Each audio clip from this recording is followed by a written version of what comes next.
my lucky black cat. Could someone do me a favor and tag everyone? Gotcha. Stray, you're the only one with permission from Nana. All right. What is going on, my frosty friends? My name is Wintercasice, and welcome back to Discord Dungeons and Dragons with the Solaires, Tiny, Stray, Herma, and Welf, and of course my beloved wife Abby. Say hi, everybody. Hi. Okay, hi. Say hi to the non-existent audience. Hello. Whoa. What? Why are you guys over here? Oh, wherever you Good morning. Good morning. What? Hold on. Who broke this? Who broke what? Who broke my tour? My comments and subscriber thing is on the wrong side of my screen. God. What? Whoa. Hold on. How do I fix you? It's gonna be a good session for you, Herma, apparently. Oh, wow. I see what you mean. Well, I'm looking to find the update button. How do I fix my templates here? Let's see here. Layout editor. I don't then believe you're... Nope. You're not what I'm looking for. Nope, not studio mode. Nobody wants to hear this and repeat.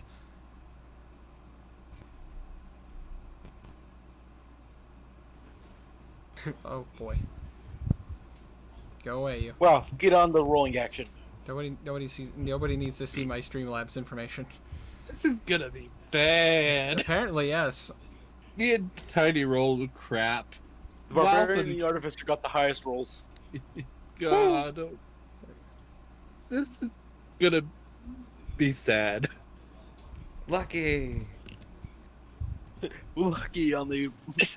Well, there goes the point of lucky for the day. It's fine. It's fine. Using fake birthday inspiration. No, I'm kidding. But I. Oh! It's worse. There I we have a go. feeling that is going to be my last bad roll for the day, but please don't be. I mean, please be the worst roll of the day. There we go. No nat ones coming out. Guys, I fixed it. Please. Three nat ones coming right at you. Yeah. No, I can see it now. Because you're going to talk to Bimp about the whole peg leg thing, and it ends up making him sound like he's a bad to guy. strategize, but we're starting. I'm Take So- Gwen. Take straw. Gwen. So, just to let you guys know, last time on D&D, the party still separated. It was still trying to work together to come back into one full party. We started last session with two members of the party, Kazir and Blue, being captured with their new friend, quote unquote, Symbol. They were captured and brought to New Pegland, not Penguin, but New Pegland. Everyone seemed normal. Nothing seemed crazy, even though they were being ruled by a quote unquote cult. Upon going to see the leader of this party, this band of ne'er-do-wells, you came upon Theander, a Goliath who claimed to be the ruler of New Pegland and one of the leaders of the Neo-Naga. A devout follower of the Neo-Naga, he could tell the difference between a foe and someone who's useful. Apparently, since you guys were not friends with the Broken Skull and causing problems for other different groups in Pigland, Theander believed that you guys were more useful and more of a thorn in the side to the other people than you were to them. So he was more than willing to send you on your way on a condition that if you were to see a cyan-colored tiefling, apparently a member of their group who went AWOL, not knowing where they went, they needed somebody who's more out in the field to go find him. I want to be clear. They didn't. Theander didn't give them the name of the tiefling, did they?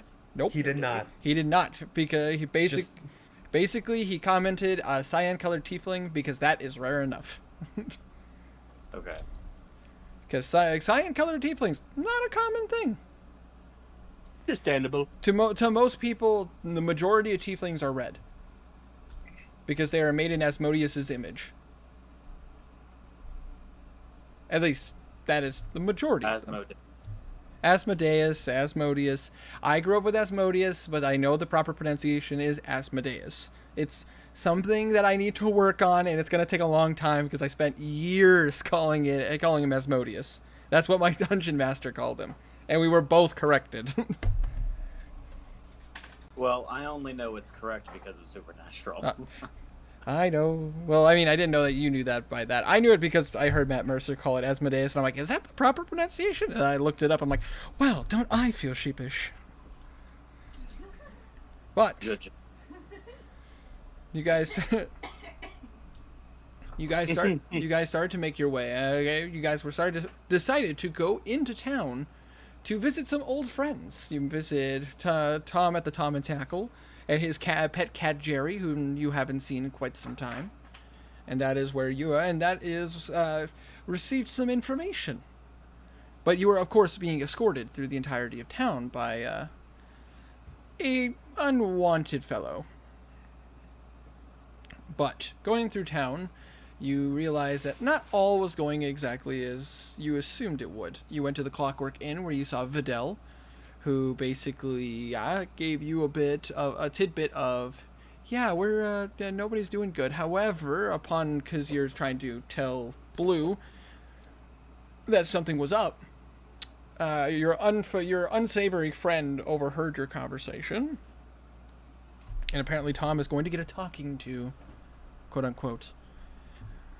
After going to the Clockwork Inn, you decided to make a final stop, and Blue particularly decided to do a performance inside of the Thunder Inn, where you unfortunately did not see Thor, the owner.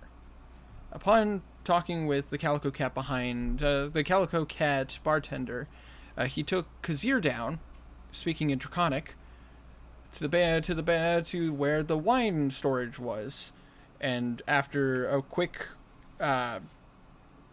check of Kazir's body, specifically his clothes, they realized that there was a listening device, a kind of device that amplified someone's hearing, so which means that it's a bug, literally and figuratively. Upon getting rid of it, they were able to speak. Thor's wife and the bartender were able to speak with Kazir openly about the situation. Apparently, Peglin was taken over, and only the merchants seem to be wise to the situation. Everybody else seems content, all the citizens. Upon talking with them, they realized that any merchants that ever spoke up against them was either executed or imprisoned. Thor currently, as far as everybody knows, is imprisoned. But after you let them know that Tom might be getting a talking to, they're going to try to help him either get away or go into hiding. But either way, you do realize you were told that things were going bad in Pegland and they might be in need of some help. Upon returning back to Moonstone Keep, you were successfully sent back. You were successfully sent back to the outskirts, the outskirts of Makanali. Apologies, too many cities, too many things to remember. Where upon being there, you were able to sneak out with Symbol, who decided to jump at the chance of getting out of there as well, as she has, as far as you guys could tell, abandoned the Neo-Naga. Upon getting out and helping you, she got shot 3 times. Yeah, she nearly died. But upon getting out and making it to Makanali, you guys destroyed the circle, where fortunately, as far as you were informed, destroying the circle was enough to prevent them from teleporting. After leaving the basement and going into the upper floors, you realize that, oh, hey, this is the building you fought the Hydra. Why is there missing walls? Why is the Hydra outside? And who is this man who looks like a clown dressed in darker clothing who is currently chanting some stuff with this dead Hydra? Oh, you realize that after some investigation, you realize that this was your old friend Garland, somebody who you guys met in Pegland, who is a member of the Broken Skull, using some kind of ritual to try to bring the Hydra back. And to your dismay, after getting away, you kept hearing roaring behind you, which I think is the universal symbol for, yeah, the Hydra is alive. After getting back to Makanali, where the rest of the party has just been preparing, doing some training, doing some shopping, basically getting out, you guys started to hear some shouting all your own, and particularly roaring. Upon getting to one of the center parts of town, you realized a dark and purple-skinned Hydra had made its way into the city, destroying part of the flying over the wall. After a long, heated combat, which was a very interesting and a lot of anger amongst a lot of people, as no one realized that this Hydra was going to cast magic. You guys were, with the help of Symbol and Mary and various other people who using their abilities, after many shots, you were able to finally take the Hydra down. Specifically, in this case, it was Henrik who took the Hydra down. Which, upon hitting the ground, it did melt into black ichor. Which, for anybody who, and I didn't necessarily make you guys roll for this because this is something your characters would know. It's very similar to the Minotaur, the Bolgratar that you guys fought in Melbourne. But upon finally killing this Hydra and taking some time to take in all of this, you guys watched as Henrik took a bullet to the chest as he was shot from a long-range distance. And upon inspecting the burns on the body, you realized it was radiant damage, not standard damage, not standard piercing damage. Volgratar, trademark, word. But after a little bit of fighting and trying to get away from this bitch, Henrik took his gun and healed himself in the head. You're stealing my test tube of dice. That's my test tube of dice. No, not in the head. Straight in the new bullet wound that was in my chest. I was gonna borrow your tube to see if I had the right amount of dice. Well, you can definitely borrow the tube, but I want my dice. That's mine. Need your tube now. Then I found my die that was missing. Oh, you found your die that was missing? Okay. I thought I had 2 dice. One is This is my experimental dice that I don't know how well they're gonna do. I call them my experimental dice because they're in a test tube. No, literally, they're in a plastic test tube. Yeah, I understood. Because it's from the company Lab Dice, not sponsored, but I would totally take a sponsorship. Understandable. Fully agree. For D&D stuff, hell yeah. But now we come back in. You guys started talking to Symbol, who you guys, some of you guys trust and some of you don't. We fade back in. I'll take dice. So Lairs, what are you doing right now? Before anything else happens, Kazir has one thing to say. Fuck you, Garland! Fuck you! He shouts at the top of his voice. So whenever everyone gets back in the groove so they can all talk, Henrik will promptly smack Blue and Kazir. I make an attack roll. My test tube came with 2 of these. Okay, you want to do this? Okay. No. Kazir doesn't. Kazir's had enough shit. Had enough. Been all over the place. And that misses, but you get the point. He tries to smack you, and Blue, you just kind of lean back. You gotta take my dice out. Abby, give it to me. Give it to You me. motherfuckers have been Garnet. gone. Garnet, his Ravager skill his hands. What was that? Starts to slowly approach. Way to fucking interrupt me, well, Jesus. Go ahead. Are you talking? Yes. Oh, sorry. Go ahead. Nah, I can wait. Go ahead. No. I don't feel like it anymore. Fucking talk. All right, children, calm down. I need to warn my heavy voice out of the way, so just go ahead.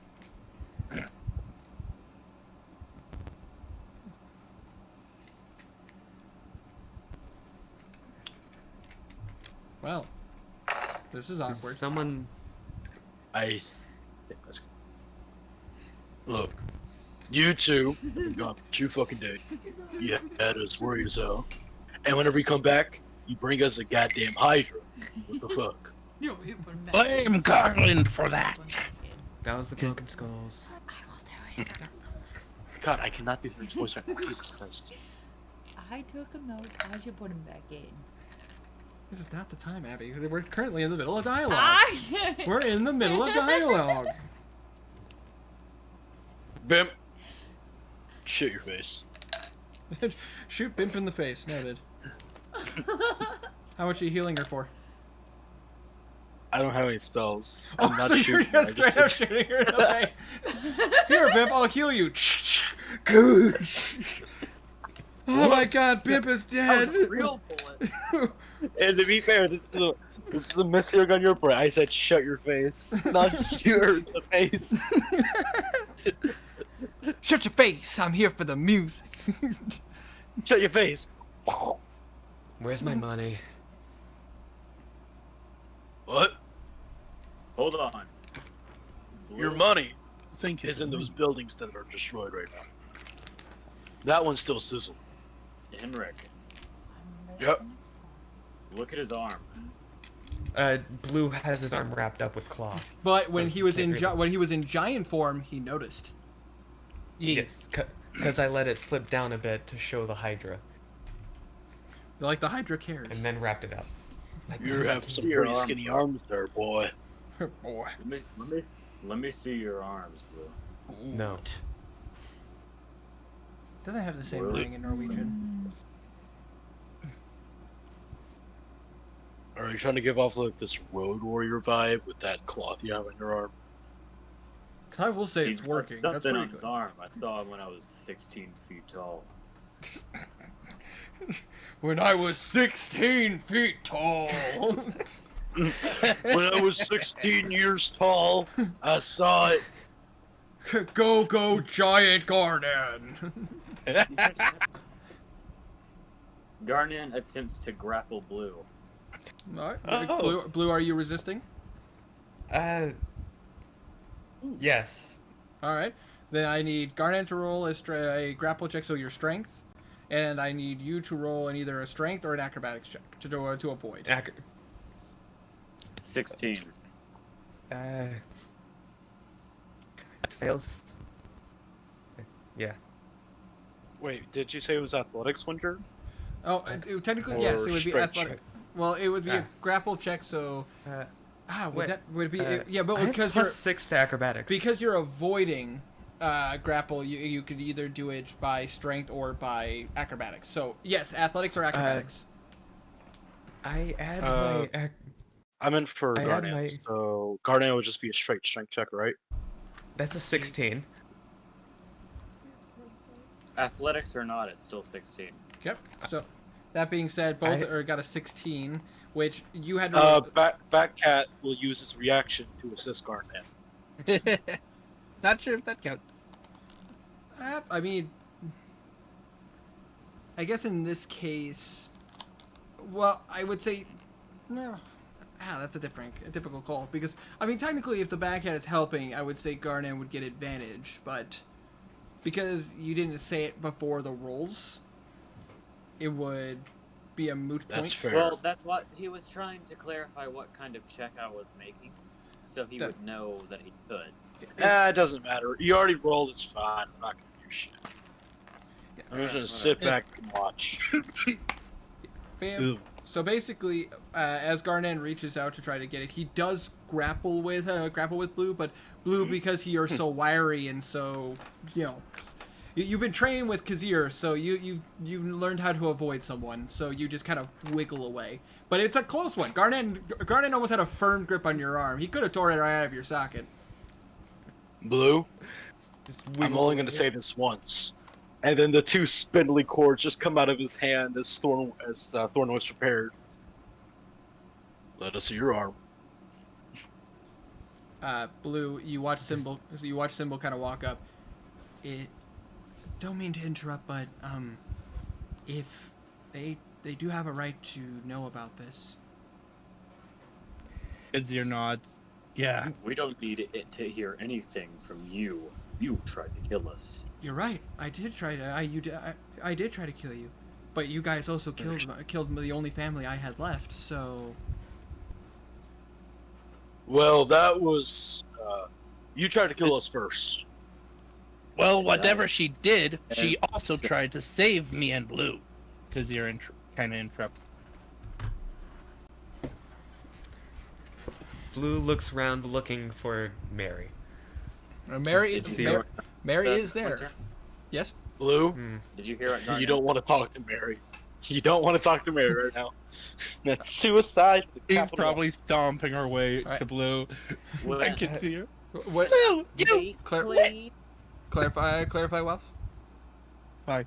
Right as Symbol says that, Garnan gives her a little smirk and says, "And I enjoyed every second of it." Oh, this is gonna be an interesting relationship. You watch Garnet's as a murder hobo now. you watch as she Jeez. doesn't seem phased. She kind of Blue narrows pulls the his cloth. eye. Blue pulls the cloth off his arm. Komodo, welcome to the chat, my frosty friend. How you Do doing? we see snake eyes? Yes. Why did you change Henrik's voice? It sounds so much different. Look, I told you I could not do Henrik's voice right now, and I was serious about it, and it's bothering me. This is the best I got. Hold on, I'm gonna do Hendrik's voice. Hello, everyone. It's Henrik, and we're gonna be shooting up some books. Huh? Yeehaw! Oh boy! Yeehaw! I'm a magic technician. Just freaking not. Hee-haw! Oh, Garnan! Oh! Don't moan in that voice. to Garnet. Wah! Wah! Now it's just Go! I'm a Henrik. Let's go! Yahoo! Now I want to make a Mario character. Another time. But anyways, back into it. Back into this. So, Blue, you showed them. You pulled up the cloth to show them. Yes. Are you I gonna? wouldn't fall from my bed. You did. Oh! That was random. I fell and I hurt myself. Ouch. Garnan doing this is going to he's going to be looking at it, and he kind of wants to tap into Prigka but not make him visible or anything. Absolutely. Like, do you know about this? You just kind of reach into your mind and you can see a being next to you, but nobody else seems to notice. He kind of just thinks to Prigka, not saying it. Yep, mental. You can have a mental connection with him, so you can speak to him telepathically. Technically, you don't even need to summon him. You just have to think into your Hey. head. Yeah, no, that's Can I not do a doing. quick investigation on the tattoo to see if there's I'll be any back in a arcane sec, hold on. magic's coming off of it? So, apologies, I was doing a quick roll. You were asking about something for Hendrik? Can I do like a quick investigation on the tattoo to see if it has like any sort of arcane magic's coming out of it? You can Okay, certainly. I'm back. What did I get? Okay, so for these two different checks, starting with Walf because he asked first, and then I will answer your question, Herma. All right, so Walf, so Garnet, to answer your question, Pritka kind of looks at it and goes, Could be a variety of things. Could be a I tracker. can't hear you. Hold on. Okay, say that again. Could be a lot of things. Could be a tracker. Could be a various spells. Oh God, my lips aren't wet enough for his voice.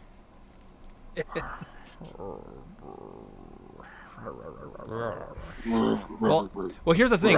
To do his voice, I do what a traditional orc does. I have my teeth out. Yeah. Hey, if you want it to, if you want it to be authentic, you gotta do it. Yep. Mm-hmm. Well, Alpha of all people would understand exactly what I'm talking about. Yes, I would. Could be a lot of things. Could be Could be a tracking spell. Unfortunately, I'm years past my shaman training. Not offhand do I know. You see Pritka just kind of... He's still hanging around, and he's just kind of inspecting the situation. Again, nobody else can see him. You're the only one, and he just kind of seems to be taking a closer eye at Blue's arm, which Blue doesn't know someone's looking at it that intensely, so he can't really say anything. And as far as... So that's what he's doing currently. And to answer your question, Henrik, roll me an investigation check. Okay. I will do that for you. 19. Nice. Looking at it, it does. I mean, in all honesty, it looks like a tattoo. But you would know, as a practitioner of magic, especially with experimental magic, as you are in particular, specifically your field, you would know that there are various different kinds of spells being created every single day. Experimentation is a common thing, and as far as magic tattoos go, that's definitely not out of the realm of possibility. There's even sorcerers dedicated to the magic of magic tattoos. So Ooh, that's cool. it actually is. I do actually have the details for that kind of sorcerer. I'll show you later. Anyways, point is, you would know that magic tattoos are definitely a thing. Whether or not this is one, you're not certain.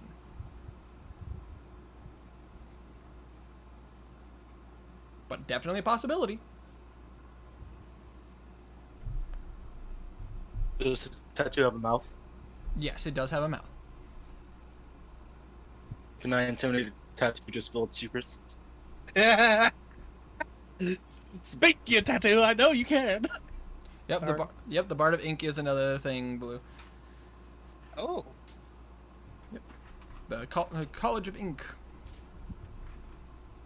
But anyways, you would intimidate that tattoo. You give it your best gur face. It does not seem phased. It doesn't seem phased at all. Yep, it does not seem phased at all.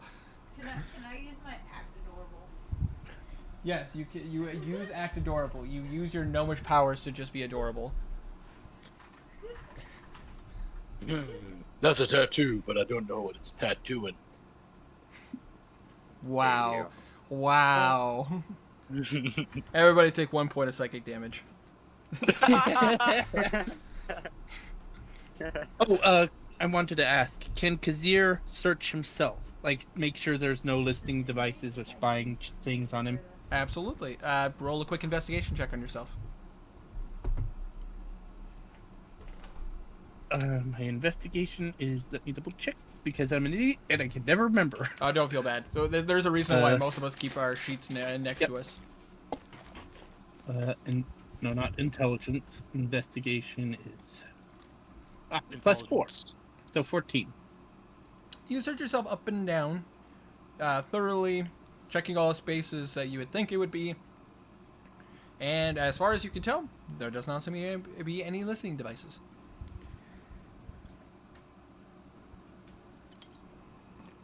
Okay, cool. Just wanted to do that because Kazir's being really paranoid lately. However, you do remember, after the bartender took the one off of you, they didn't put a new one on you as far as you could tell. And with Blue, they did take one off of him when you guys were at Moonstone Keep. However, you don't know if one stayed off of him or if there's one on him. Yeah, true. Where's the money that we made? No, you're answering some questions first. Hey, Bill, you sit down for like 10 minutes too, so I'm gonna cast Identify instead, dude. All right. Ritual cast. So he sits down, holds his arm in one place for 10 minutes. I do not sit down. Sit down. No. You guys watch as Mary Sit walks down. up, shoves some people aside, and you watch her walk up to Blue, and she's gonna throw a punch. Garden. I take the dodge action.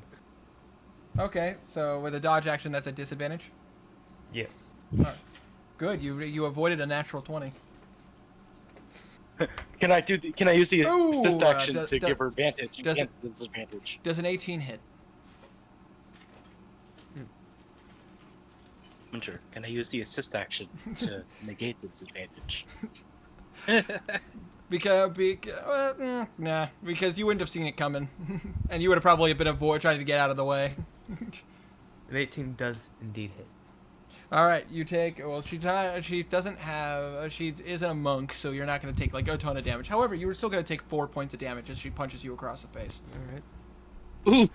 You had your. She picks you. Lifts you takes you by your shirt and picks you back up. When are you going to stop being stupid? When I die. That's not a good answer to give her. The player in me is going nice. The DM in me is like, oh boy. Hello there. One might say I'm the sole proprietor. But you watch as Mary just sits you up and just goes, what did you get yourself into? I saved my life, Symbol's life, and Kazir's life.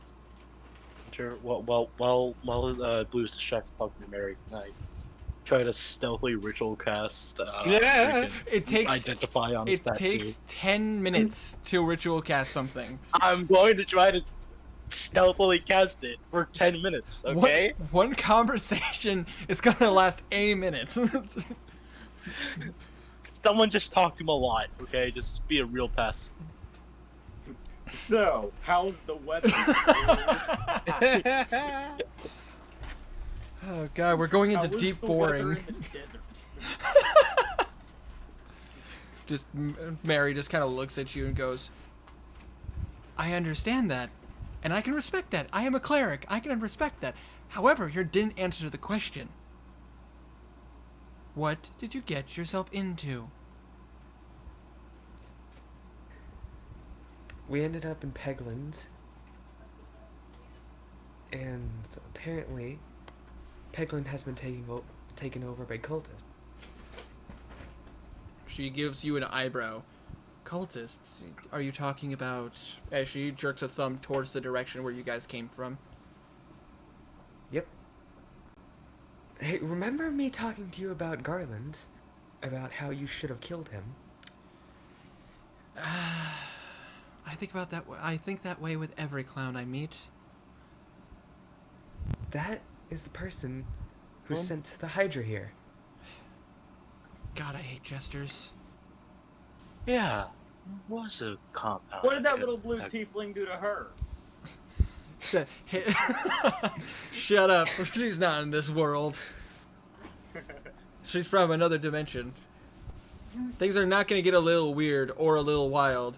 She's not from around here. She's from a different dimension. Which I don't think any of you are going to get that reference. Moving on. Moving She on. goes to another dimension, you don't know her. That's true. How would your character know? Yeah, there was a compound over at Pegland. Huh. Wait, how the fuck did you... The Minecraft village. What the fuck? Okay. What? Wait, you were at Pegland, Yes. and now you're here. Yes. There's a coldest compound at Pegland. Indeed. Did you end up back at the compound we were just at? Yes, Yeah. that's why the Hydra was chasing us. Because you're kind of rants. So that would mean all the cultists have teleportation circles in all their compounds, giving them easy access to transport goods here and there. We destroyed this circle at the compound. Well, that's fine because this compound's useless to them. It's destroyed completely, remember? Yeah.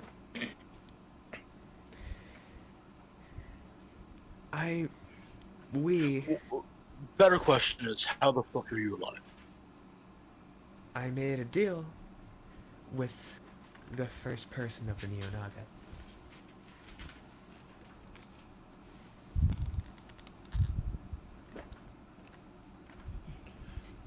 You just see Symbol just kind of scoffing at it. First person is a stretch. He actually joined our group a couple of years ago. The Neo-Naga's been around for decades, just in smaller groups rather than anything else. I was just part of an affiliate group because my sister was involved in it. Hold on. Here. Henrik reaches into his bag and pulls out his map with all locations of all the compounds. All right. So, we destroyed the one here near Meralki. Yes. Right? Is that the name? Meralki? Yes. Meralki. So we destroyed the one here at Meralki.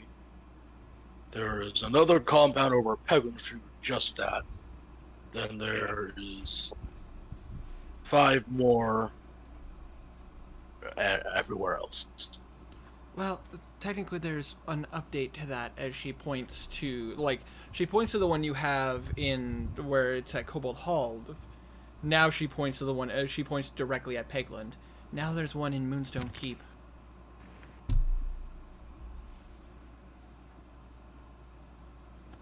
Yeah. Everything goes silent. They've taken over Pegland. So there's a compound at Cobalt Hall and Peglin. Correct. That's so fucking dumb. They're so close to what the fuck? The reason Huh? The reason why I assume was they were using the one at Cobalt Hall as a means of for arising a force, or at least arising a group of individuals that could take over Pegland. Then I assume now they created one at Pegland for convenience, so that way they can actually teleport directly from Moonstone Keep. I would assume that they would keep the portal at Cobalt Hall as well, as a means of being able to use it as an emergency teleporter if something were to happen in Moonstone Keep. Or they deactivated it, I'm not sure.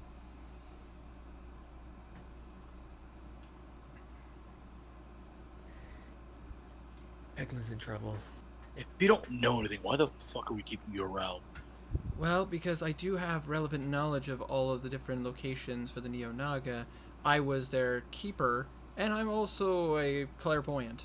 So, The fuck does that mean? I can see... Alosa speaks up. She's like me, and she can see the future. You can do that? She's a witch? You Sorry, You see Symbol kind of sneer a little bit. I'm not a witch. I am a wizard, just like she points to Bimp. I use a spellbook just like any other wizard. Just like point. So you're a wizard that makes poor choices based on your sister. Noted. Noted to say, your brother is a sociopath. Touche. She gives a smirk back and kind of gives you a nod, like, yeah, I could take it and dish it back.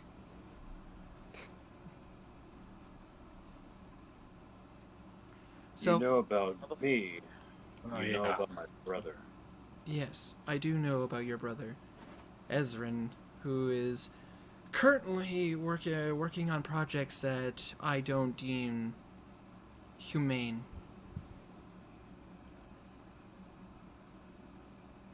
How did you know he was my brother? I didn't say anything about it. No, but we got it through the information. We got it through our spy inside of the Empire, and from there they were able Darn to. it. Do you not remember the whole assassination business? Thank you. Hi. He was talking I her almost much? died. Which reminds me. But Oh. to answer your question, we have when I was part of the Neo Naga, we have a spy inside of the Empire. The Empire, Empire spy gives us information that would be collected by the Tanaruk and his people. They knew that they knew who you were because apparently you've done some missions with them in the past. Have I? You would know you've done guard missions and everything for other criminal groups, and you were not super coy with who you were looking for. And considering the fact that Ezrin kind of announced himself, the pieces were kind of put together. Not a lot of people, but certain people. Okay. Plus, also, he's a Furbolg, giant in blue, and you're a Furbolg who is giant in blue. Hey, he could have been my lover at one point. You never know. I mean, that's fair. There could be no affiliation at all. They're just assuming. So, are we gonna stand around here in the debris waiting for guards to go pick us up, or? Mary is just like, I'm already on that. Who do you think the guards work with? Look, The mayors. The captains. shut Dietrich. up. Mary just looks like, shut up. Who's the muscle around here? We. Dietrich. She rolls up her metallic sleeves, and you just see like Popeye, her muscles just. She rolls up metal. Winter, I would like to take the used healing potion that I have and scoop up some ichor. Okay. I would say you were able to get some of it before the majority of it dissolves. Okay. It looks very similar to the ichor you got from the. I believe you got some from the. Did Wow. you? Yeah, from the Bulgaritar. If I remember correctly. I don't think we got ichor from the Did- Bulgatar. Which other creature did you get ichor from? The could've- bow. Oh yeah, from the babao. Con save. Fun times, guys. Fun times. Roll a con save. No. You know what? I want everyone to see just how good my con saves are. Now You know, that you're not Sculpin. Natural 1. it's Natural- better than Skolvin's. I know. But Sculpin's, actually, to be fair, Sculpin's con saves were actually decent. Oh yeah. I'm sorry, I zoned out for a minute. What happened? Anyways, so you guys are... Mary's currently working with... there are guards and everything that are showing up trying to figure out what's going on. Mary's actually pulling them aside and talking to them, giving them information. Said she was there. And because you guys basically told her everything that happened, she's able to let them know what's going on. I would like to go around the room, go around the group asking who the heck has my money. And Kazir's money. Yes, Kazir. Kazir wants his cash. I believe And he holds up 2 bags full of coin. Dingle dingle dingle. Blue. That reminds me. I've already used one of the tokens to get these, and he shows his bracers. So, word of warning, we only have one left. Alright. So if I remember right, the cut for everyone was 1,111 gold pieces. That is correct. 10,000 per line. Yeah. Think fast, and he just throws one to each of them. I would say ahead. I would say it would be too difficult for you guys with how high your dexterities are. All right. Not even Can gonna catch make it, gold. This isn't like this isn't like he's like shooting a bullet at you. This doesn't need a save. This is he throws plus- sacks of gold at you. Plus how much gold? I'm sorry, based. 1,111. One. 4 1. Plus, cool. 1-1-1-1. Easy to balance your checkbook. Nice. No, it'd be nice if it was 6942 420. Oh yeah, true. Yeah, True. it's a lot of money and it's a nice number. 420.69. From there, it'd be like, whoa, nice. Hey man. Seriously, if you Nice. seriously, if you get the opportunity, watch Markiplier's try not to play Minecraft. Literally, it's a 2-minute video. It's hysterical. But anyways, so Mary's currently doing that. Alosa is currently just leaning on a building. She's not looking great. Garnon's gonna go over there and, like, just... Don't worry, Alyssa. I'll heal you. Oh, wait, I'm out of spell slots. No, she's just tired. Yeah. Yeah, she has a point of exhaustion, remember? Yep. Garnon's gonna go over to her and just try to support her a little bit. Appreciated. For all the I times go- you did it to Garnan, you deserve to give back. You watch as she rolls up her sleeves a little bit, and you notice that there's a band, like a blackish band that she keeps around her forearm. What's that? This is a very special item that I got from my my coven.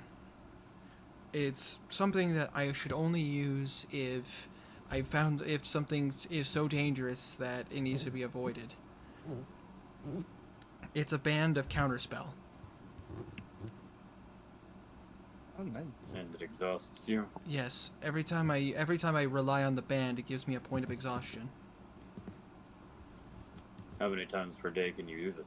I can use it up to 5 times before it kills me. I see.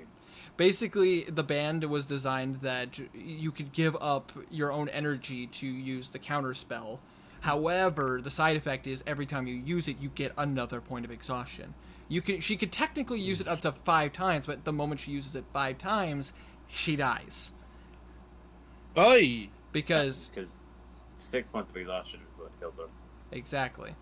Basically, using it 5 times, Oh. using it past the 5 times mark would basically kill her. And Yeah, understood. I mean, just using it twice is enough that would give her disadvantages on everything. Yeah, I know. I know how exhaustion works. I've had it. Yeah, It's not fun. It's not fun. It's. I mean, don't get me wrong. It's a good trade-off with certain abilities and certain items. And this is a particular item that I created that, in my opinion, is very well balanced. Yes, you can use a very powerful and very useful spell. However, it comes with a consequence. Thank you for that. Yeah, not a problem. We gotta keep each other safe. I mean, you gotta catch your brother, and your brother may be a cause of some portals that I need to close, so... She kind of gives you a wink. Counter spell wouldn't happen to work on bulls, would it? What? Maybe? Counter spell wouldn't happen to work on bullets, would it? Well, I mean, on... But it Depends. would it just turn the bullet into a normal bullet? Well, I mean, with his weapon, the light shot, when it fires, it is firing magic bullets. So, I mean, technically speaking, if they did use counterspell, I mean, yes. Or, I mean, but it would be easier to just use an anti-magic field. Then your light shot would be useless. You wouldn't be able to fire into it.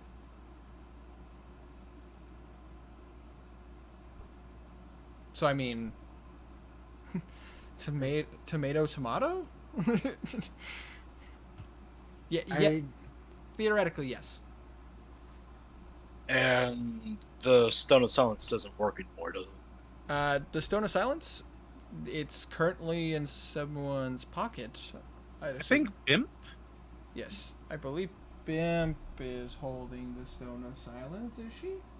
Bam! Bam! If not her, then me. Yeah, one of the two of you. Oh wait, no. No. You. Oh, do you have two of them? I thought there were 2. No, because they took one of them. I have an odd question. Yeah, though. yes, This came to my. Blue has the Stone of Silence because you guys wanted to Yeah. use that. Hello! Oh yeah. What? Try out the stone and see if it works. No. It should. There's no reason it shouldn't, but should not work. Anyways, Well, it got out of deactivated. campaign. The hype- Out of character. That's turned out. Would it possibly be possible to get boots with silence? Yes. Yes. Don't you have those? I have boots of elven kind. No, he just had. Which gives you advantage. Which gives you advantage on any movement-based stealth checks. Yeah. You're trying to give you boots that silence you completely, so you don't have to roll stealth. It Is that was what you're just a thought. It was just a thought. Yeah. Theoretically, yes, Probably but not. theoretically you could have boots that have the silent spell on them, but that's kind of that'd be kind of a bad thing because of the fact that Yeah. the moment you walk into an area and you try to go for that sneak attack, the boots of silence will silence anything within like a 30-foot area. Well, I mean, wouldn't it be possible to have like a minimal silencing spell, like something just 4 feet area or something? Well, I mean that's kind of what the boots of Elvenkind do. Like literally, Oh. your footsteps are silenced. Oh, okay. That's why I should have thought that. that's why you have advantage on. It's like the muffled effect from Skyrim. exactly. Ah. Okay. I would like to go up to Symbol and smile a bit. Hold out your hands. You watch as she holds out a hand. Blue reaches under his cloak, pulling off the coin bag pin, not letting her see her, and he puts it in her hand, covering it a bit so she can't see it. She looks at it. Ta-da. I think this will pay off the debt. She kind of looks at you like, you know, this will at least get me somewhere. She puts that you watch as she kind of puts it into a side pouch that into her like carrying satchel.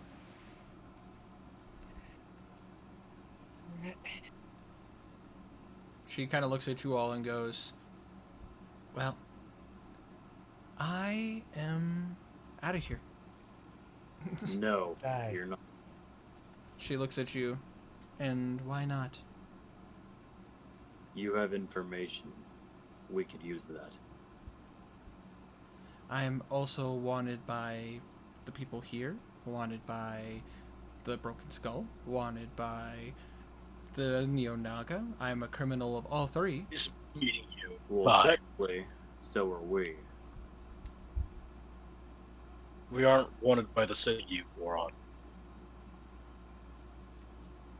Well, basically, We are, basically a little she's bit. No. she's No. she's referring to the Empire. Yeah. Aren't we wanted by the Empire? Yes. currently? Yeah. Yes, you are, and in fact, Technically, but this city doesn't give a shit.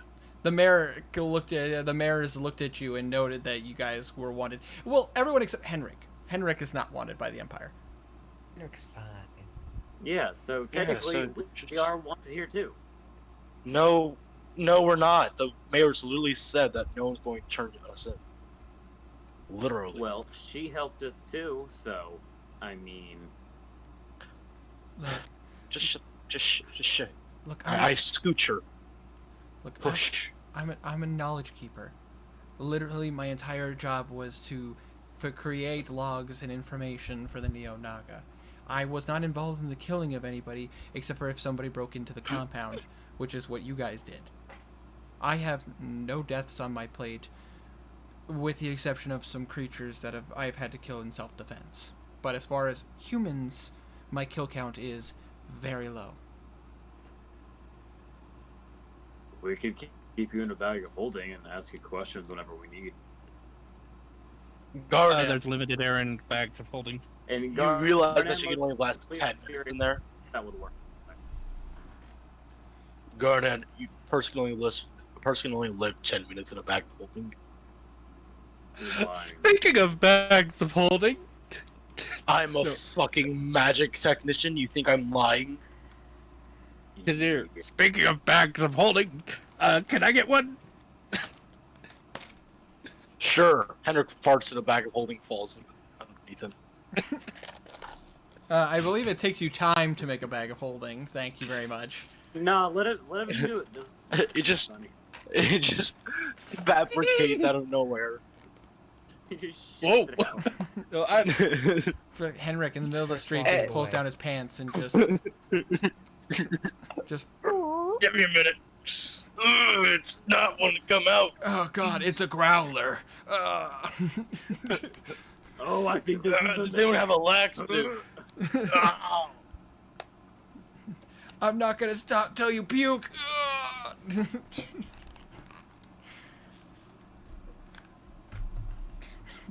Henrik, stop goofing! Stop goofing around! Stop goofing off! I'll do it. Just a cold sweat.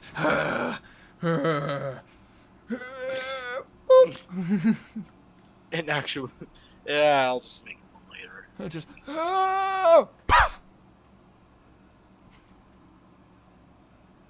All right, bye, magic lady. Have a nice day. She snaps her fingers, and you guys watch as her form changes, so she looks like a random citizen. Let us say, kind of just a bluish, like some. Oh my god, what are they called? It's like a summer dress. It's like a summer dress, essentially. She looks human. She looks human with wearing a bluish summer dress, and she just looks at you and goes, "However, if you ever need to talk to me," she does this. She shows the symbols of the message spell. All you have to do is send me a message, or you could always come find me. You have a sending stone? She, hold on, actually.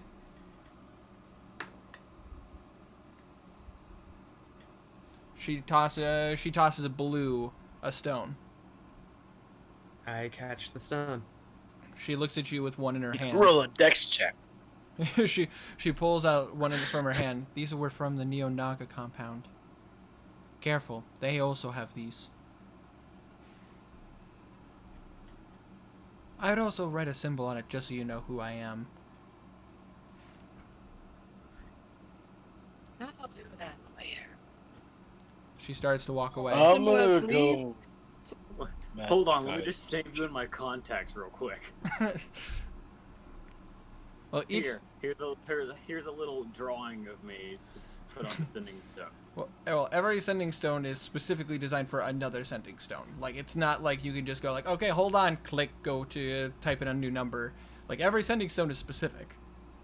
It works like Magic 8 Ball. You have to. It's a rotary telephone too. Walkie-talkies. Yeah, kinda, Basically. but they can go a very, very, very long distance. Well, yeah, I know Infinite, what I mean. just no less. Like super-powered walkie-talkies. Yeah, Basically. basically the sending stone, as long as you're on the same plane of existence, you can talk to each other. Yeah. But only for... basically Go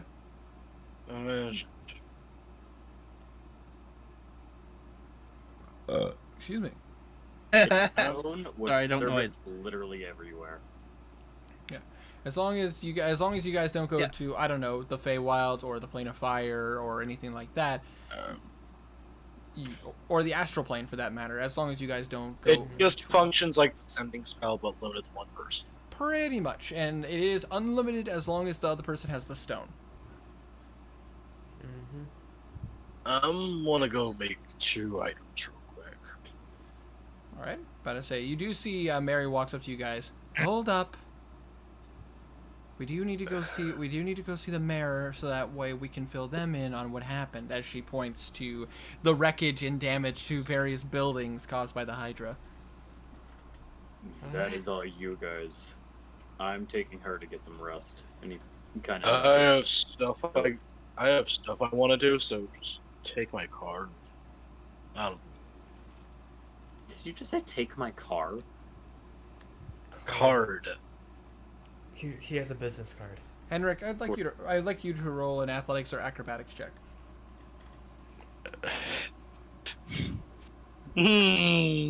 Okay, well, I'm going to use my acrobatics because that's higher. 20. You watch as Mary tries to grab you by the ear, and you just barely avoid her. Garnan, who As is she goes, currently trying to- Winter, as she tries to snatch my ear, can I just like put the card in place of my ear and have her snatch that? Roll me a dex check. Okay. No. 6. No. You try, but you No. look more like a fool. Here.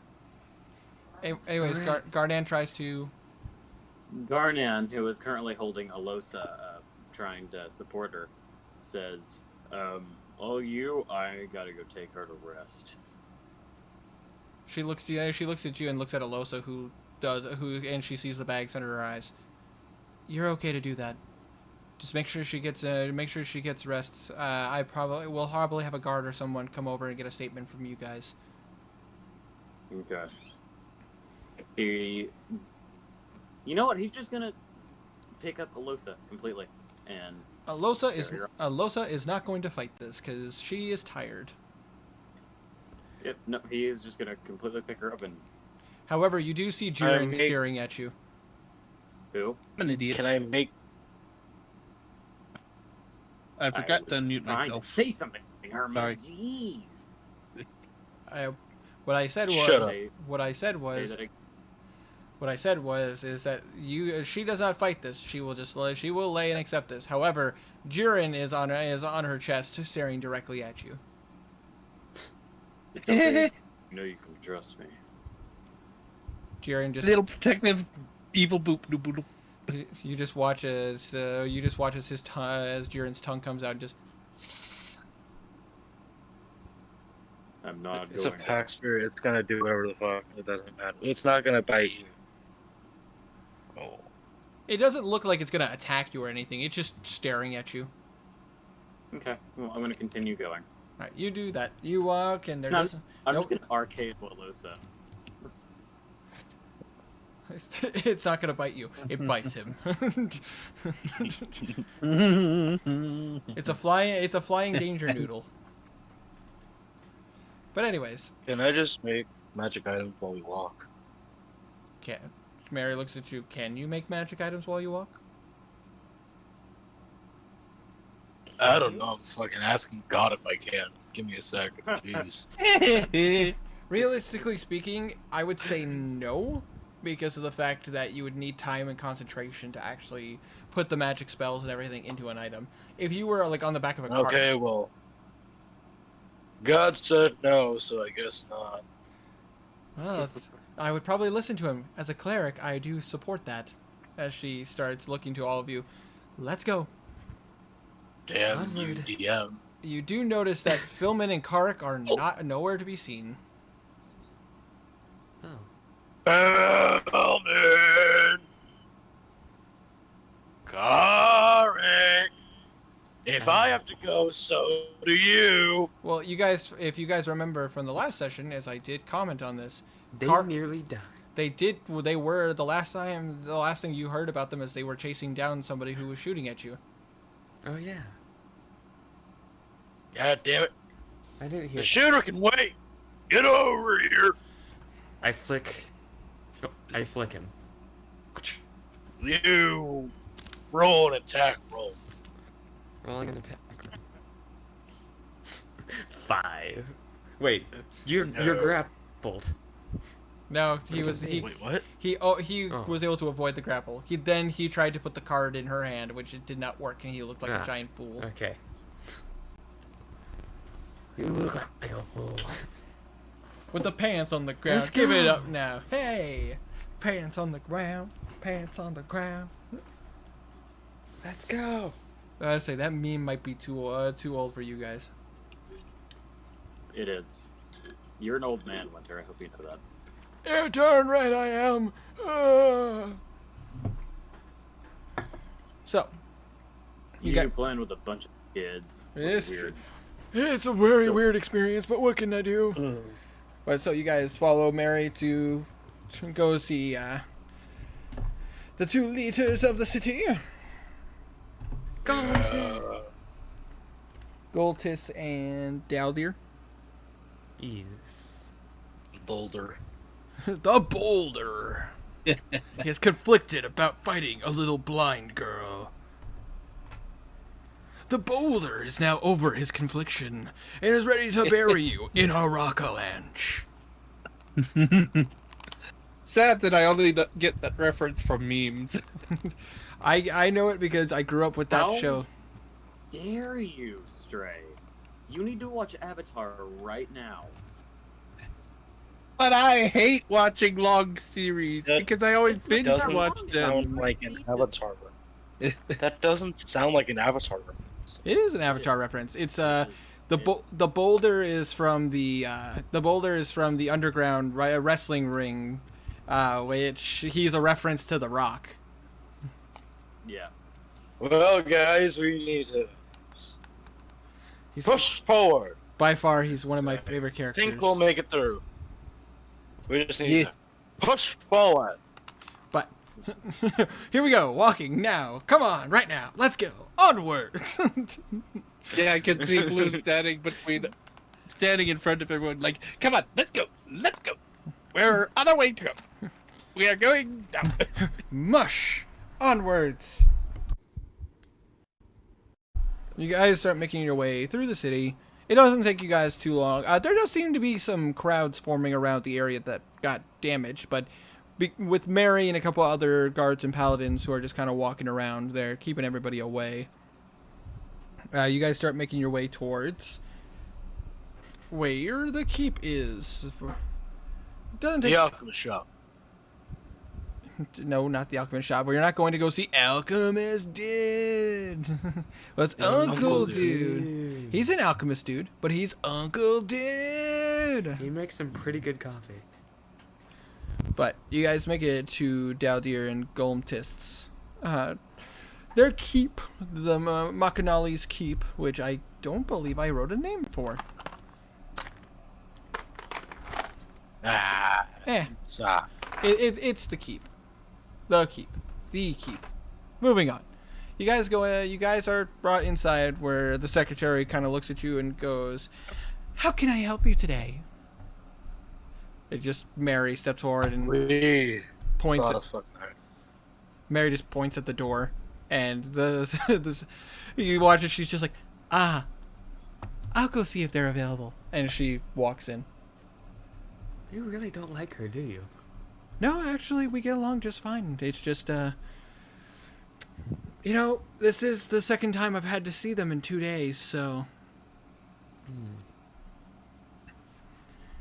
it takes them a minute or two. But then the secretary comes back and goes, "They'll see you right away if you don't mind coming in." As she opens the door for you guys.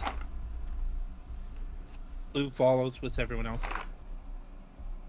Yes, I do. I mean, tiny bit. I'm tired. Yes, I do. Kazir does. Blue Kazir and does, blue I and meant- blue and Tiny together. They walk. Shut. It's a Voltron situation. Kazir follows. God, what's He'll wrong do with for my head? appears in the background. Blue is the head and Tiny is the legs. Still no backup for Henrik.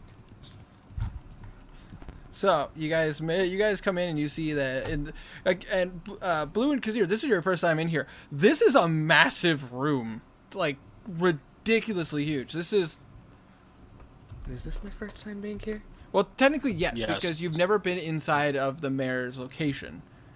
Okay. The mayor came to you at the sanctuary where you were being healed, Okay. which you would know. You've met Daldir. Yes. You have met Daldir, but you've never been to the keep. But this is a massive room. And basically, Mary leads you to a corner where you see 2 desks. Pretty sizable. Currently facing each other until you arrive, which then they both turn their chairs to face you. Hold on, wait. Sorry, I zoned out. Just making sure. Symbol left the party, right? Yes, Symbol. Yeah, yep. Symbol walked away from you guys. She wanted no part in anything. She got away. As far as In you other know. words, Winter was really sick of adding new PCs. No, it's more of her character. She isn't somebody. She was just part of an organization that she felt no connection to, aside from the fact that her sister was a okay. connection to it. So it made I no. get it. It So made no. Winter, you're pulling. This is what my character would do. Yes, I'm Got it. I'm doing exactly that. Fuck you. Moving on. You're not even here. Shut up, Jew. Ship named Daltus. Wow. Wow. Wow. But Daldir and Or- Golmtis are. Would it be Golden Deer? They turn to you, and Daldir goes, "Oh, my dear heavens, Blue, is that you? It is me. It's good to see you Sure. again, boy." As he walks over and he extends a hand for a shake. Does everyone in this fucking city knows a goddamn bard? I shake his hand and flip off Henrik. Well, you don't understand. Blue came here as a person in need, and as the mayor of this town. Golmtis just. One of the mayors of this town. I felt it was my solemn responsibility to make sure that he got back to full health and that he was doing good. So I've got to know the boy. Yeah. Besides, we've talked various things about magical technology. I mean, would it surprise you that I pursued as a pursuit in politics? I would. Shall get we know get to people? business? He just looks. Pleasantries aside, it's good to see you. What can I help you with? Hydra. Again. Dead again. Golmtis raises an eyebrow. I assume that's the commotion we heard. Because you're kind of. So, Kazir says, "The fucking broken skull! Summon the Hydra! We defeated the first time."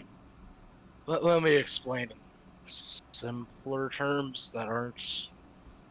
Well, anyway, so we killed a Hydra back at the compound. I showed you its eye, right? Yes.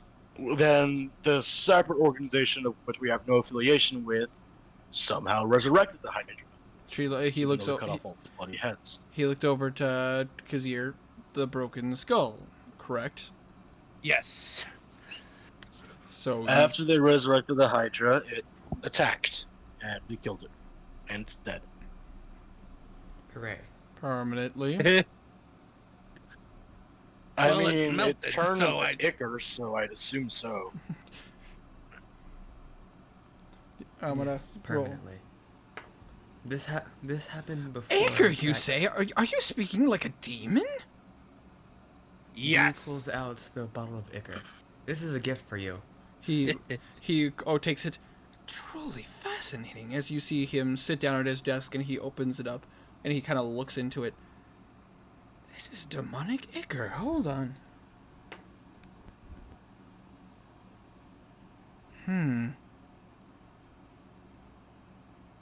Something's off about this.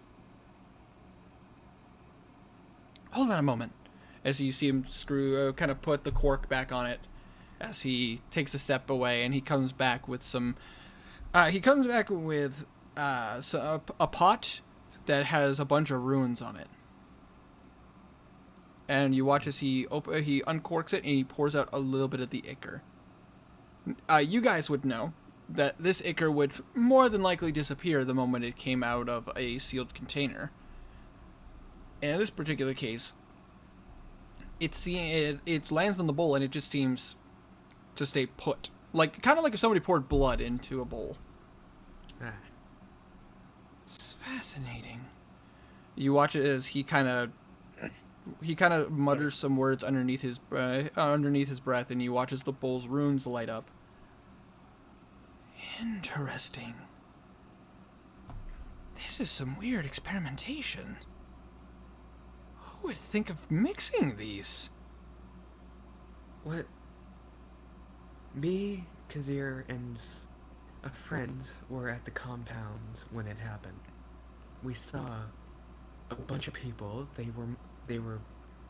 started muttering arcane words, and then some of them started dropping dead. He looks at you. Dropping dead? It's true. Sacrifice. You see him kind of focusing. He seems more intent. He pulls out he gets up again. He goes up to. You guys notice on one section of this room there is a lot of books, like Abby's dream library kind of books. And you watch as he comes back and he opens up the books and starts flipping through some pages. Will someone stop opening a bottle next to their microphone? Yeah, that sounded like it was right next to the microphone. I didn't hear anything. I heard it perfectly. Yeah, Yeah. and the lid right there. That or someone's It's using an done. air pump. But anyways, you watch as he flips through some books. Experimentation. Mixed with sacrifice? The hell are these people doing? Well, I can tell you this right now. The mixture of this blood is dark. It appears to be this ichor is a combination of, as he kind of focuses on his spell, definitely Hydra blood. Appears to be the ichor of a babao. God. And mixed with hag's blood. Who would mix this? Broken Psychopaths. This normally wouldn't work. How are they able to do this? Demon shit. Who the Yeah, but I mean, even the Abyss has its limits. It's not. They aren't known for combining creatures. I mean, I guess if you focused on the Demogorgon and everything, but you'd have to be insane to be able to use his magic. They are insane. Wouldn't. They're pretty fucking insane. Yeah. I mean, have you Garland. seen their eyeliner? Have you seen their eyeliner? Have you seen the highlighters? Sorry, I'm tired. It's okay. That was. Look, realistically speaking, as far as my knowledge goes, natural 20. Nice. As far as my knowledge goes, there is only one Abyssal Lord who deals with anything to deal with animals per se, and only one creature seems to have any affiliation with this kind of abyssal magic. That's the Demogorgon. It's not exactly something that's easily practiced, and similar to worshipping Jubilex, followers of this Abyssal Lord typically go insane. Someone would have to be actually insane to be able to handle his powers. So, do you know who was casting the ritual? That would be Garland, a crazy. A clown in the Broken Skulls by the name of Garland. You watch He's Mary dealt just. with him multiple times. You watch it just Mary growls like. I see you've had the displeasure of meeting that one. Regret to say Yeah, I he's been could. shown multiple times. Regret to say that I had an opportunity to kill him and I didn't. I didn't know. A lot of us have said that. Didn't know he was a member of the Broken Skull, or I would have killed him. Either way, Yeah. mistakes were made. But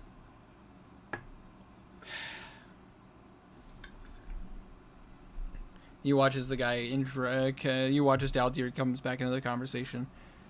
This is very serious. This is magic that I've never seen. Someone is actually experimenting by mixing breeds of creatures. I mean, you were saying, if I remember correctly, talking to... Well, Gardan's not there, but everybody else in the party, including Bimp, didn't you say you fought a Bolgratar at when you were in Melbourne? Yeah. It was, yes, it was a creature that was the combination of a minotaur and I don't know the name of the monkey thing.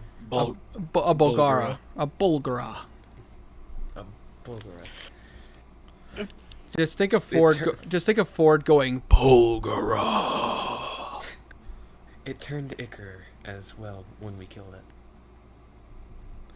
I don't think I need to explain to you that that is the sign of a demon. So, because they can't be killed on the mortal plane, they have to be killed in the abyss to be permanently killed. And if they're just killed on the mortal plane, their ichor just goes back into the abyss and is recycled back into the creation of more demons.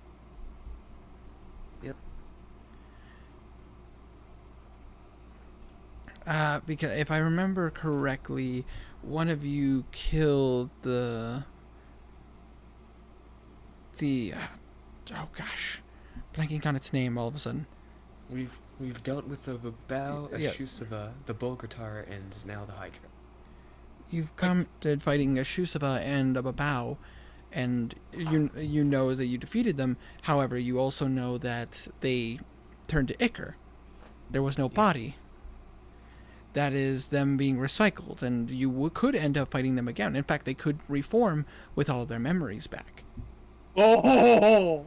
However, demons are crazy. They typically don't remember things. I mean, but this is crazy. Absolutely insane. No, Abyssal Lords don't work with people. They're not devils. They're not like Asmodeus or like various other demons. Devils that make deals and bargains with humanoids. Demons are insane. They literally don't carry sanity. Hell, to be in their realm, you run a chance of going insane. Theory. I'm listening. Maybe these people that they are working with are no longer people, and they are possessed by demons, therefore giving these Abyssal Lords reason to work with them. I mean, I guess theoretically that makes sense. It's a tough one. What was that? Can you hear me? Now I can. You cut out. That was weird. Yeah. I noticed. I looked at my screen and I saw that the green circle didn't pop up. Apologies. No worries. He looks to you and goes, I mean, I guess theoretically you're right. That could work, but it's improbable. Demons are crazy. They don't have... They're directionalists. They go They ahead. have no motive. Winter, what was the color of... You said there's something up with Garland's eyes when we saw him. Yes, his fucked eyes up were that way. his eyes were pure yellow. Okay. Oh. Blue cuts in. When we saw Garland, his eyes were pure yellow. Does that have anything to do with it? I mean, Like no pupils. no pupils. His eyes were completely yellow. So like a No teeth. white either. Yeah, no white. Kind of like a tiefling, just eyes, or a minotaur, or various other creatures like that. Their eyes were one color. Kind of like I guess human-wise, the best example is like a fish. Fish. Like a fisk. But anyways, his eyes were pure yellow. But as far as Daldier's looks at it, I mean, this one seems more your speed, Galmtis. You see Galmtis kind of look up and go, yes, that is correct. That is how possession works. Typically when a demon, or let's just say other beings that a shaman may work with, demonic possession kind of works like that. But typically possession is a limited time. Demons can only be away from the abyss for so long before having to return back to their plane. The only way they'd be able to make it a more permanent connection is if they found a way to bring a part of the abyss to the mortal plane. But we would know if that happened. If they did that, well, people would be going insane. I mean, have people been going insane from what you've seen? Kinda. Blue, trauma time. What? Trauma time. Trouble time? Trauma time. Oh, trauma time. Back when I was Please recall all of your past dealings with demons. back when I was a kid in Doomblestump. Well, from what I've seen, from what I've been shown, kind of. People of the Broken Skulls have been insane. My old teacher, a man that now calls himself Valismir. He used to be human. He now has black skin, and is, from what I've seen, not human. Interesting. I've been told and been shown that they are taking bards and making them into what I've been told as avatars. At that, you see Galmtis and Daltier look at you like you've gone insane. What are you? That's impossible. Only the gods can have avatars. I mean, technically speaking, Asmodeus could have an avatar for all we know on the mortal plane, but demons? But Galmtis kind of looks and goes, they are demonic lords. But even still, that's like saying an angel could have an avatar. No, but angels are almost as if avatars of the gods. If I may cut in, from what I've seen, it turns their eyes pure black and their skin pure white. I believe I've been visited by one in dream. Go on, I'm listening. Well, a person I was close to, his name is Solomon. He was a headmaster in Melbourne. He got taken by Valismir when we were fighting the Bogatar. Interesting. How was he taken? He was grabbed when protecting people and teleported away. Interesting. Typically, teleportation is voluntary, not forceful. It was voluntary. They said they were gonna kill. They had people in the audience captive and said they were gonna kill them, so he went willing. Interesting. From what I saw from a dream not too long ago, he visited me, as well as the Babao in the dream. He told me He told me it'd been a while since he was able to be on the mortal plane, and that next time I saw him, I had to kill him or die. In that same dream, the Babao was there. He was the one who showed me the first vision of it. Interesting. You watch him looking through some more books. At this point, you notice that he has a kind of a stack of books, and even at this point, you see Galmtis is looking through a couple of books of his own. I mean, Galmtis kind of looks through a book which, Blue, you can read. It is written in Orcish, and it is, from what you can read, based on the cover, it's a book of shaman legends. You would know very faintly from your aura, from your time, that shamans are revered amongst the orc tribes. They are the advisors, and they're kind of like the wizards of the mainland. However, their practition is more similar to witches, which is like a Losa. They are drawn to be more accessible to the magic arts, and even so, some of them are clairvoyants. You see him look through Galantis looks through a book and goes, "Well, we do have some in the orc tribes. We do have some tales of mutation amongst possession.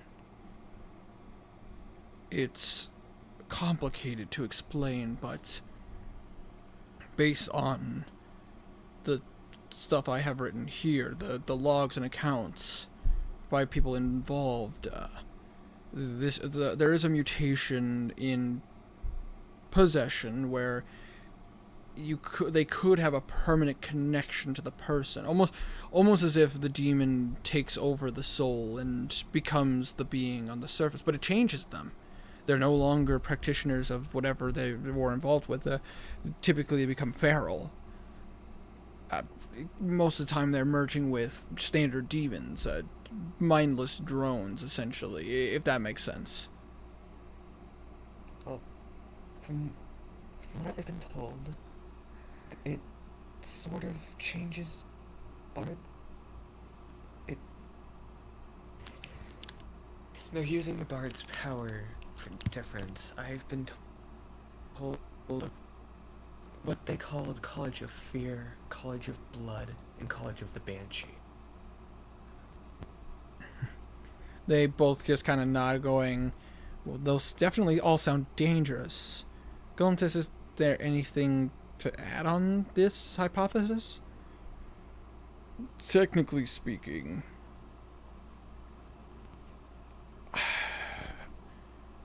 I guess possibly this could be a separate mutation.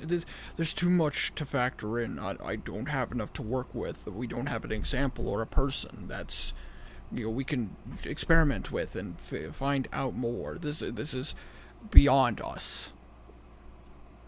And Daldir just kind of nods. We're not exactly religious folk, and we don't really dabble in the knowledge of demons and all that. We're knowledgeable enough, as he kind of points between the two of they kind of look at each other.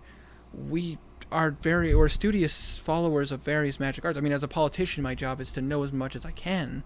And looking at you, Henrik, he goes, and I was a practitioner of magical equipment, but this goes beyond me. This would typically be something that I would talk to people of Starlam about, but they're Starlam's in the sky. yeah. I'm aware. I'm very fascinated by how they got it up in the air. The practical magic that they would need. Basically, they would need a power source that was strong enough to be able to hold it up in the first place, and then they would have to figure out how to manage it and various other magical distributions. It's a very complex and interesting way to take magical equipment. I've never seen anybody in the field be able to replicate it. That's ancient technology that was used by the civilizations before us. I was told by the Enlightened Hand, by what they got from people, it was picked up by a giant beast from what we've pinned as a pit fiend, and just carried. You don't say. A pit fiend? A devil? Yes, we saw it with our own eyes. Working Most of us. working with a demon. Just Galantis shrugs. That one's beyond me. Not a clue.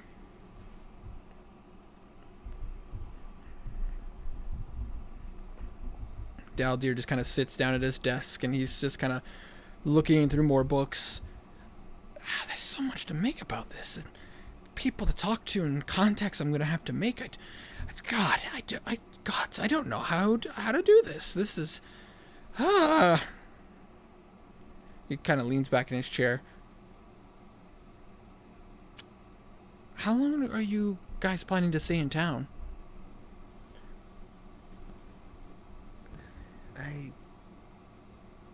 That's to ask the party about. Enough.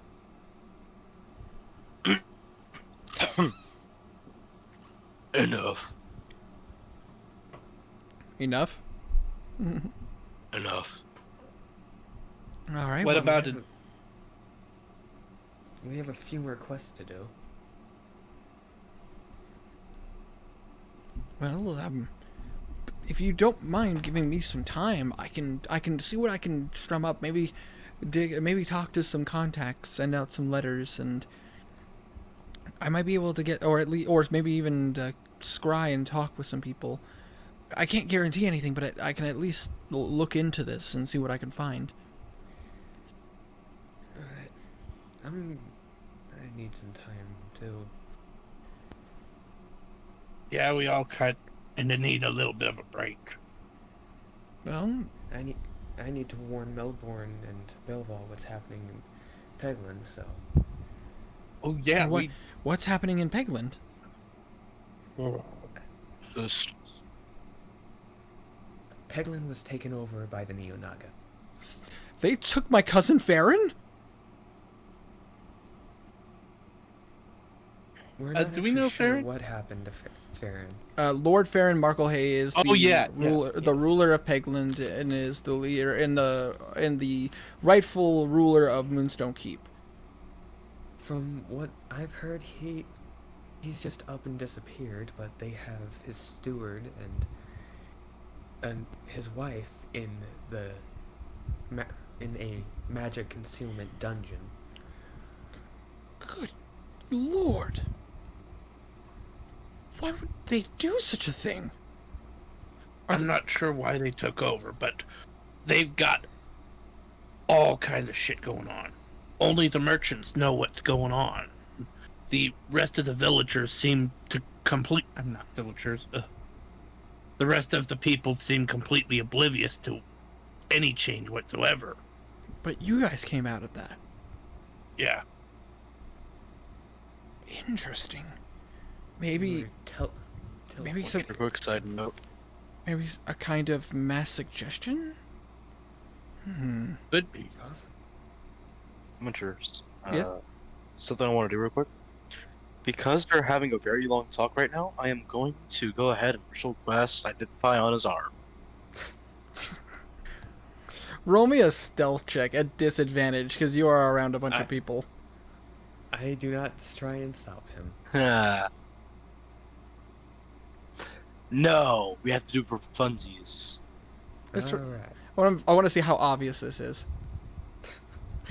Obvious. That is a 6. He literally the only thing the imagination that comes to my mind is while you guys are talking, it's kind of like a Looney Tunes cartoon where he's like Wile E. Coyote and he starts salting and peppering your arm essentially. That's kind of how obvious it is. Are you just gonna let this happen, Blue, or? I'm just letting it happen. All right. So, I would say with this long conversation, yes, you accomplish your goal, and the identify spell does go off. Using the identify, this is peculiar. It's a spell. This is an animate tattoo. It is a spell that was developed for basically sealing a living creature into someone's body, made of arcane energy. How the spell works? Snake in my arm. How the spell works? Snakes in his skin. Basically, how There's a snake in his arm. Basically, how the spell works is that a order is given to the animate object, and the animate objects will stay stationary and inanimate until whatever the mission it was given to do or the command it was given to do is accomplished. Once it is accomplished, it will animate itself from the person that it is connected to, and it would start to dissolve after delivering a message to whoever the caster is. It's from what you can tell, this is actually a very impressive spell, considering the fact that there doesn't seem to be a placehold on it. In other words, it will stay until it completes its mission. It doesn't matter how far it is from the caster. I forgot to say, I'm checking for curses too. No curses from what you can tell. This honestly seems harmless. Literally, its true defensive thing is that it looks like a tattoo. So a normal person would not be able to tell the difference. I just got a cool tattoo now. But Alright. Yeah, it is. As far as you can tell, it is. It is a fourth or fifth level spell, Oh. and it is big. And basically, from what you can tell, it seems harmless. It doesn't seem to have any offensive capabilities.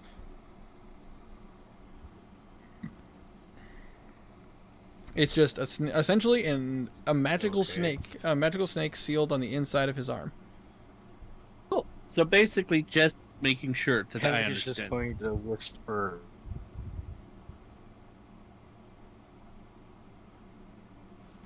Who's Go ahead. talking? I was just going to get to it, so too important.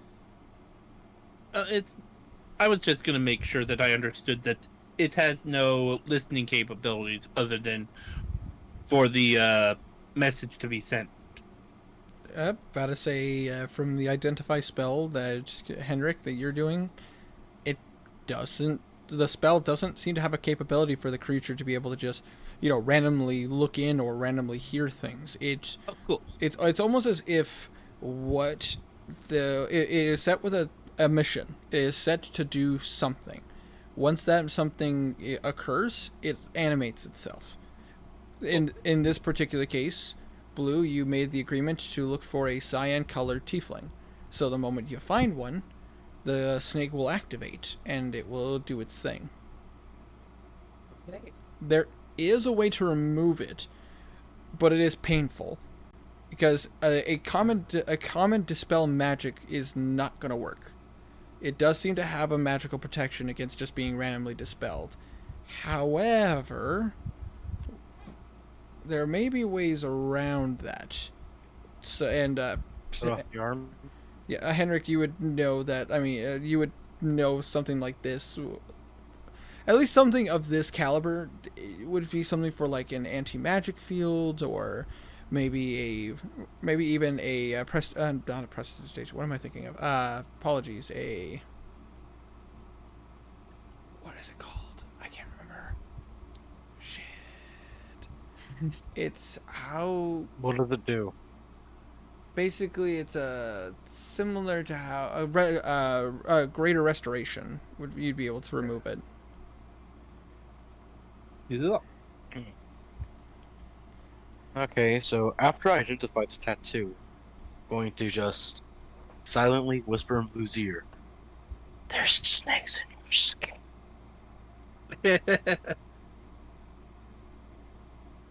That actually sounds kind of creepy. Having someone whisper, "You have snakes in your skin." You're like Medusa from Soul Eater.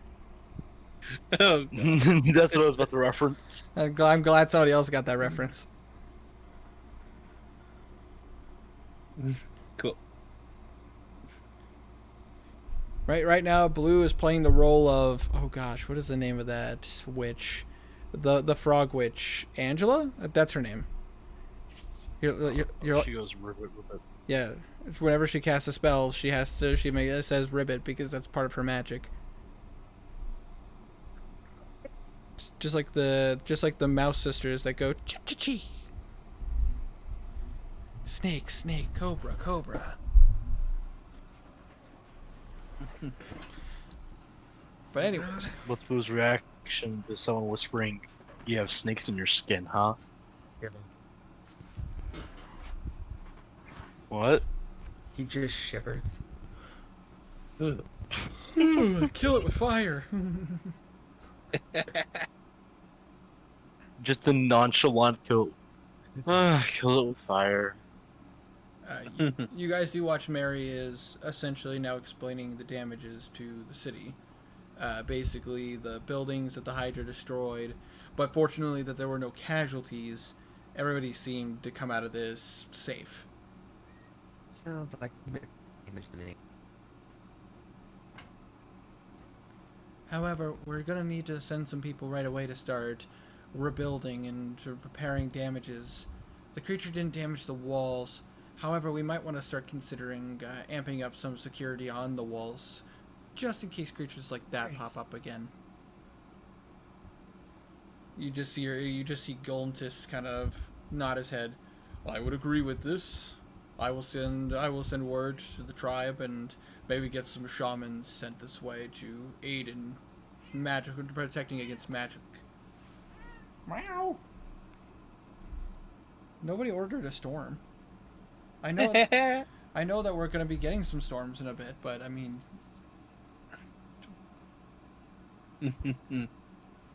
Oh, okay. pardon me. Storm. But it's here anyways. So what are we doing now? well, I would assume at this point, Daldir kind of looks at you.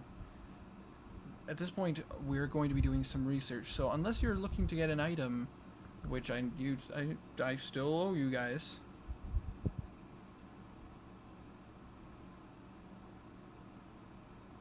He's looking at you guys expectantly if there was another item you guys wanted to order. What items do you have? All the items I mentioned last week or the week before when we did it, those are the items he has. So what items do you have? Beep beep boop bop bloop. I said after he said that. So what items do you have? Are you gonna make me repeat them all? We should have typed up a list of what it was. I'm Yeah, not that's what zoned it out took. completely with He'll that make whole one. list. I know some of you wrote some of this stuff down. Gonna make me. You act like the artificer's gonna write down magic items. I tried to only write down stuff that only Blue would. I mean, only Kazir would know. God, I'm tired. I have a cat on my lap. It would be really inconvenient for me to have to dig up those notes. Oh, who's a pretty kitty, huh? Oh, who's a pretty kitty? Yeah, your daddy's pretty. So there was holy sword, there was other stuff, there was Yep. more stuff, there was Yep. more stuff. Yep, there are various potions. Holy sword. Looked like his. It looked like his. It looks like the gauntlets of ogre strength have been taken. He has some. He seems to have some items that create water breathing. I do have some experimental items, but I would rather not sell those. They're still prototypes. In other words, not safe for use. I did go to school to be an artificer and create my own things, but there are things that still need to be worked on. I mean, if you want to see them, I'm more than happy to show you my experimental stuff, but I no selling or asking for them. They're off limits. Okay. He kind of leaves and comes back carrying 3 different items. One appears. Can I go ahead and make an alchemy check real quick? What are you trying to check? I just want to make an alchemy check You gotta using an infusion. You gotta be specific. Like, are you looking at a specific item that he was carrying, or are you looking at? Make. Yeah, No, I He am wants to making oh, you want to an make alchemy something? check. Yeah. Okay, do that while he's doing that. Yeah, just make an alchemy check real quick. Alchemy jug. You rah. You know the one that has like gallons of mayonnaise in it? Yes, I'm well aware. I about to say I watch TFS at the table, and my favorite is 2 gallons of mayonnaise. Oh. Yeah. Like freaking 4 gallons of booze. Yeah, like why? Why 2 gallons of mayonnaise? Maybe there was a party that was one of their players was someone who made sandwiches. Well, I read somewhere Yeah. that like there was like a story where like the room that they were making the list for all the items in it, that it was like really hot. They were getting delirious. They wanted to make some jokes, so they made a huge list for stuff to go in the alchemy jug that was way inappropriate, and the only thing that survived that list was mayonnaise. 2 gallons of mayonnaise. I mean, if you're a vendor and you're selling sandwiches, I mean, you can make good use of that mayonnaise. If you can somehow stomach eating raw mayonnaise just by itself, that's 48,000. That's 48,000 calories worth. It's ridiculous. But either way, So I want shillelagh. you do that while he comes out with 3 items. One appears to be some kind of sword. One appears to be a backpack. And the last one appears to be a gauntlet. Singular.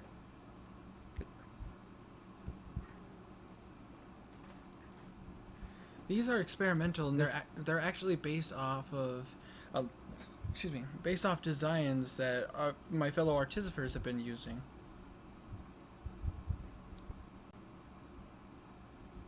He lifts up the gauntlet. This is a knowledge gauntlet. Using this, I can tap into the knowledge of various different items within a vicinity of where I'm standing. As he walks over to the library, like his a stack of library books essentially, and he focuses on it. You watch as a single light pops up from the back of the gauntlet.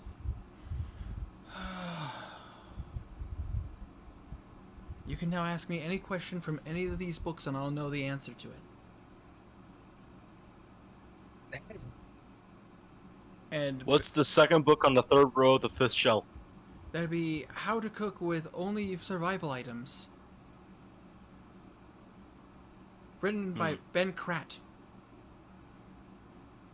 And this Well, is or just experimental. It's experimental because the range is only limited to a certain amount.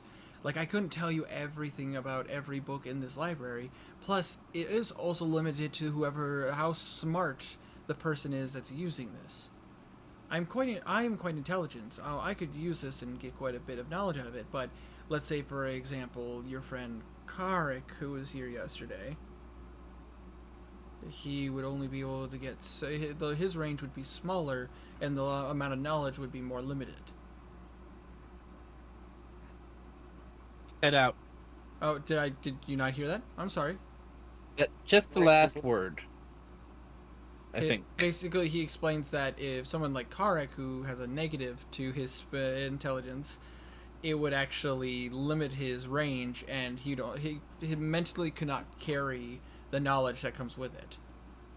Ah, cool. So basically, Makes sense. it's an item that if you're a wizard or somebody who's very smart, it would be a very handy item. Let's see here. He reaches out and he grabs the sword. This sword is experimental. As he Does the gauntlet require attunement at all? It does not appear to. Okay, cool. You watch as he lifts up the there. I'm just curious. You watch as he lifts up the sword and he attempts to swing it, and it doesn't work. Almost as if it's too heavy. He basically looks at you.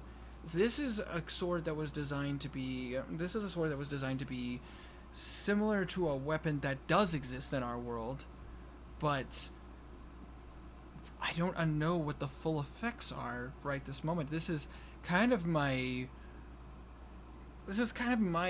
take on it. I put it together similarly to how the designs are, and in return I can't swing it.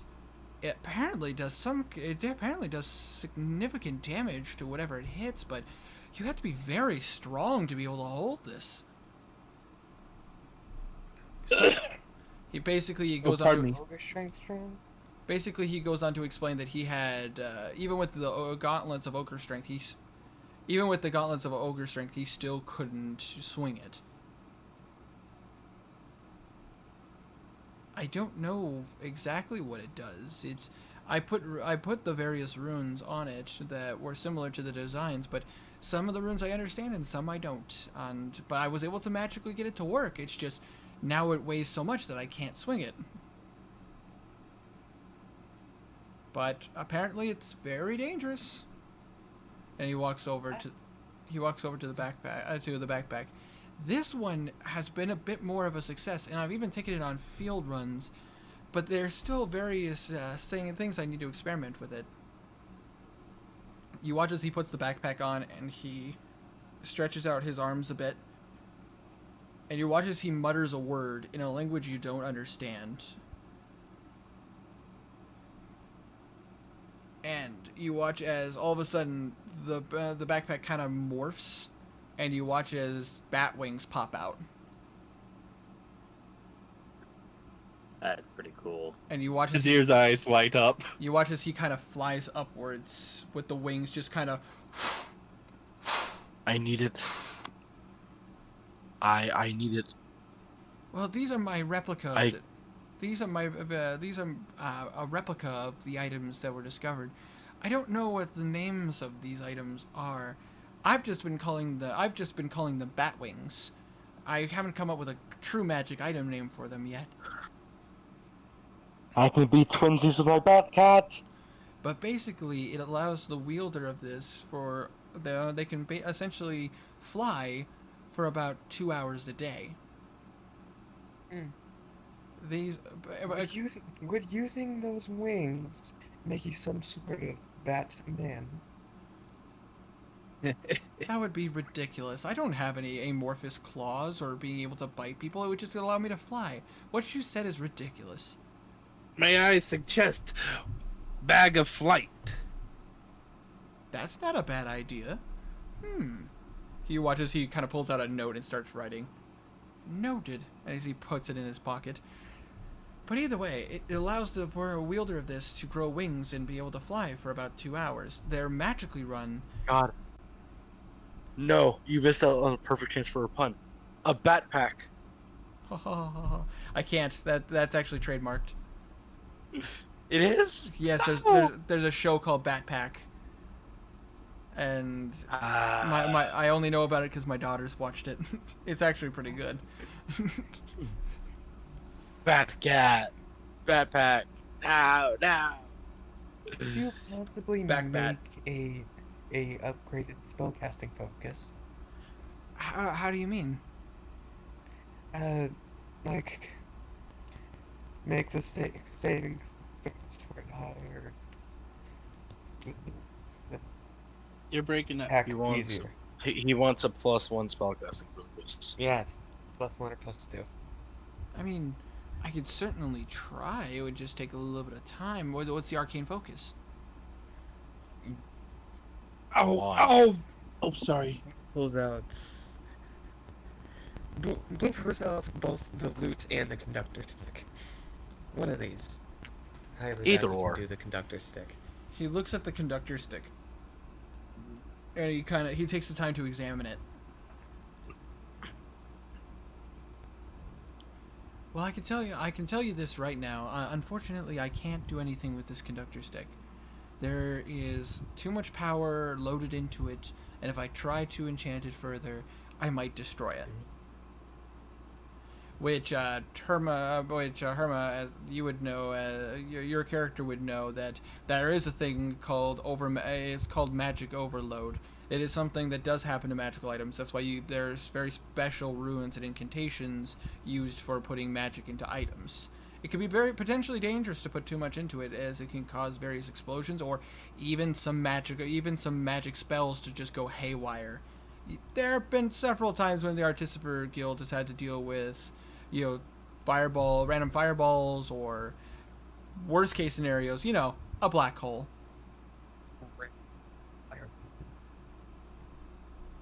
But time and gravitational magic is very limitly experimented with. One might call it dunamancy, but that's a different world. Gravitation. I'm trying to remember what the exact term is for the magic. There is actually a name for it. Graviturgy? Is it graviturgy? Probably. Sorry. Didn't realize my mic was unmuted. But yes, there is time manipulation spells, and there are gravitational experimented spells. But they're very rarely experimented with. There are some benefits to this particular magical item, and there are some downfalls to it. And he would explain to you that yes, it does give you 2 hours of flight. However, this isn't the fly spell. So you are relying on the wings actually, being able to flap and lift you up. It's not like, the fly spell where you can just think it and you'll go upwards. Oh, so the wings are like your actual wings. Yeah, they're kind of like wing wings. I mean, I guess a better representation would be kind of like the wings from the last episode of the Dragon Prince. I'm not sure if I saw that. It's I know Actually, what I'm you're talking about. pretty sure I never saw that. But Winter, those came out of Callum's exactly, arm rather than his back. exactly. With that, but I base it off a similarity. Basically, believe it or not, Basically, what Winter's saying is the backpack uses your strength to fly. kinda. Basically. It's a magic item that adds on to your anatomy, essentially. It's I designed the spell. Not the spell, but the item similar to how that spell in the show worked, except for in this case, instead of it being like actually like turning his wings into bat wings, they're wings that connect, but similar to like an Aarakocra, it does. You can only do it for a certain amount of time before it starts to wane on you. In this case, the magic will wear off for the day once it's been worn out. I've had fun with the experimenting with stuff, but anyways, moving on. You watch as he kind of takes it off and he puts it away. These are kind of the items that I have at the moment, but they're all experimental and things that I'm going to need to adapt further. Maybe down the road I might ask some adventurers to take them out, but for right now they're still in the experimental phase. When you need an adventure to take them out, I'll be your man. Kazir says. He kind of looks at you guys. Well, I mean, if you come across any more of this kind of technology, as he points at it, this stuff is all based off designs and items that were found in the ruins. Found where? Hold on, pulling up the exact location. Oh, okay. I wasn't sure if you cut out. Nope. These were based off the ruins found in Tamworth. Winter, what held out both the conductor stick and the loot to Oh, apologies. which one he could do. He tells you that he can't work on the conductor stick further because if he does, he could accidentally destroy it. Which you would also know would mean that it would destroy everything that Solomon was working on with it. What about the loot? The loot, however, he does comment, with a little bit of time, I might be able to do something with it. I would need a few days. Is this what you would request? That is what I would ask. Alright. That being said, give me 3 days and I can have it done. I give him the He will take the loot and he will set it on his desk. It will be one of the first things I work on after my daily duties. But, that being said, with the damages now being assessed and now we need to focus on making sure all that is good, we can move forward. We can still find you in town, I assume at the Great Mirror. yeah, the Gray Mirror. And apologies, I had an irritation on my ear. Apologies. Oh god. I know it's the worst when you're wearing headphones. Yeah. But you guys are staying at the Gray Mirror Inn, so I trust that if I need to speak to you, we could just send a messenger. Yes. Good. Why don't If you? you ever need help with those experimental magic items, here's my card. Absolutely. You see, he still has one of your cards. Oh. People normally lose them after the first day. Typically, but not people in our field. Fair enough. You watch as he starts working on paperwork with Glomtis and Mary, and he does look to you and go, no need for you to be here for the rest of this boring stuff. He says you've been able to give me all the information that we need.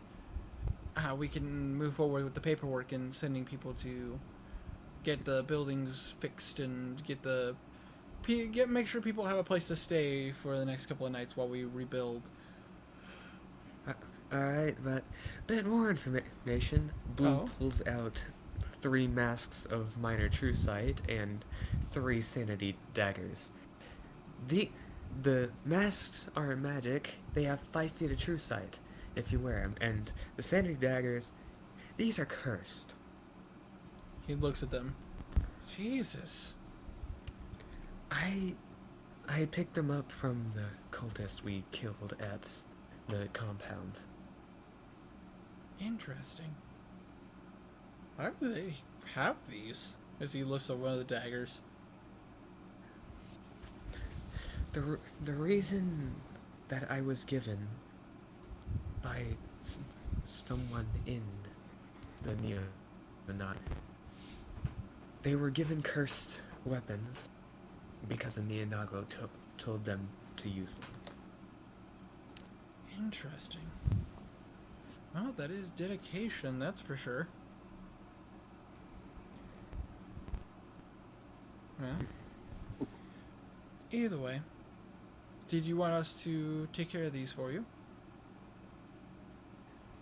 I was just giving them to you so you can have them, pretty much. Well, I could definitely use them for some experimentation and maybe working on some, but maybe reverse enchanting them and using some of the enchantments for some other items. But he points to these daggers. Daggers are cursed. These ones will definitely need to be disposed of properly, which I could easily take care of. It's another thing that's going to take time. Their curse is when you're attuned to them. When you hit someone, your mind makes you keep hitting them until they're dead or you're dead. The Berserker curse. Yes. That is a very powerful curse and definitely something to be afraid of. I appreciate you letting me know, and I can take the time to make sure it's taken care of properly. Alright. You guys have a good day. Will do. Blue, We will likely be on an adventure tomorrow, so we can count on us being in town. duly noted. I appreciate you letting us know. Blue, I'd like you to roll me a perception check as your... Oh, Okay, only a perception check. nice. As you guys are walking... You see it. As you're walking away, you're just listening, and you hear Daldir and them talking, and all of a sudden you hear Daldir go, "Man, quite the guy your boyfriend turned into, Mary." And you just see Mary slam her fist on the table, just going like, "You need to shut." He's not my boyfriend. I'm so glad nobody can hear me outside. Sorry. Yeah, it's all good. But yeah, so you hear Daldir and Mary fighting about that now. Boo is laughing. So you guys are now leaving the keep. What would you guys like to do?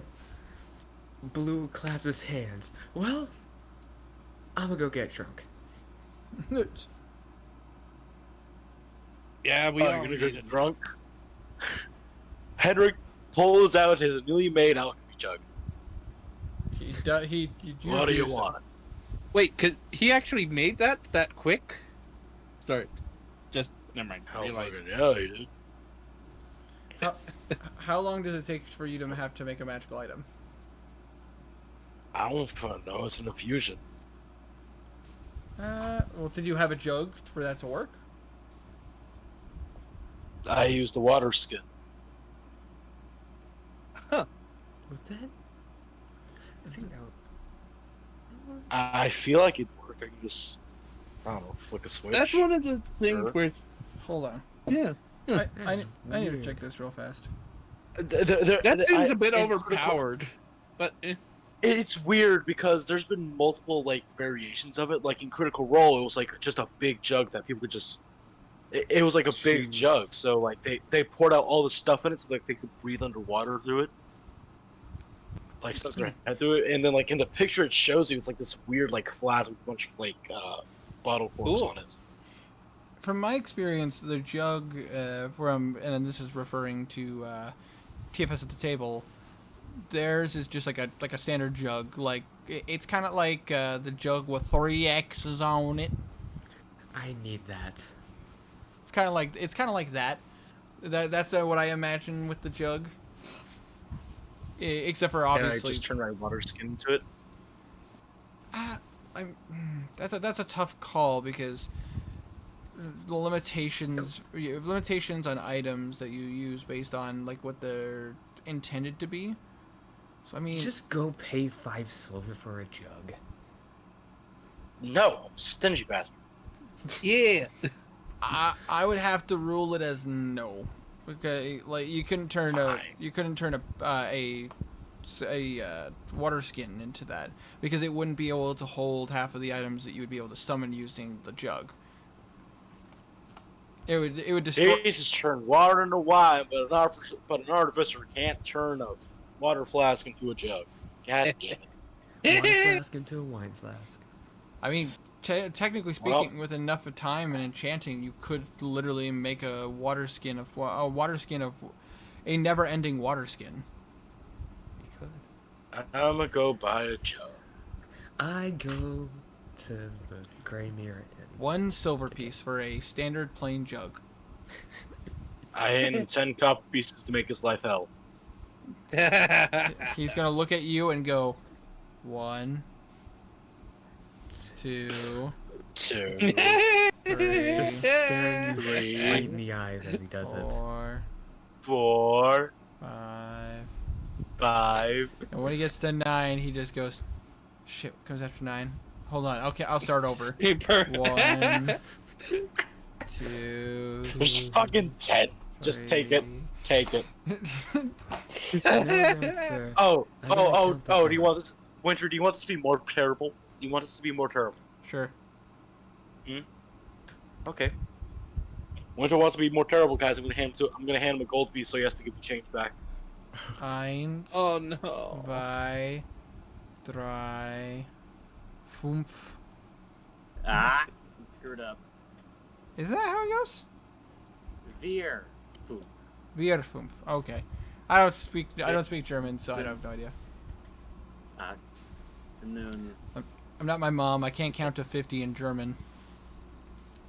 it's not hard. Actually, I'm not actually going. Look, I'm American. Yeah. America.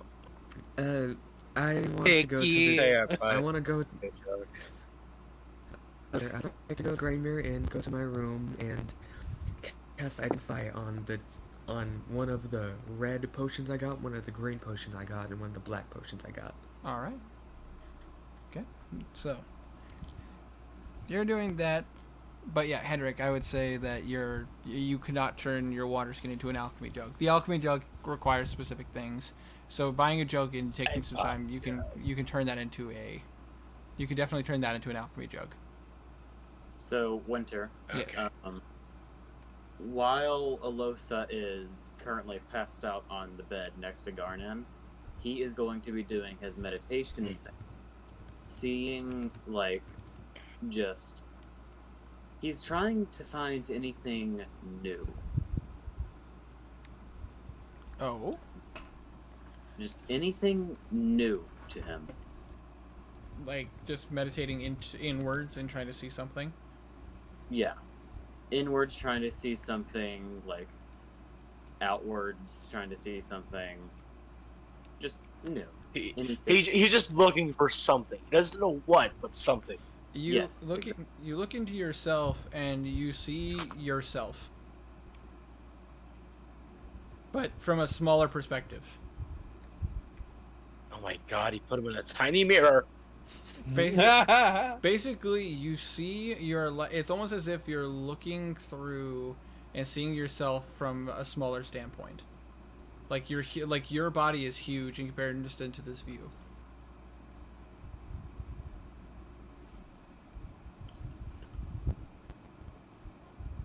He's just going to inspect the body. All right. You Inspect the face of the body. roll me an investigation check. What's the purpose? Natural 20. Nice. 2 in a row. You seem, but as you're looking over your body, you do see some oddities. Oh.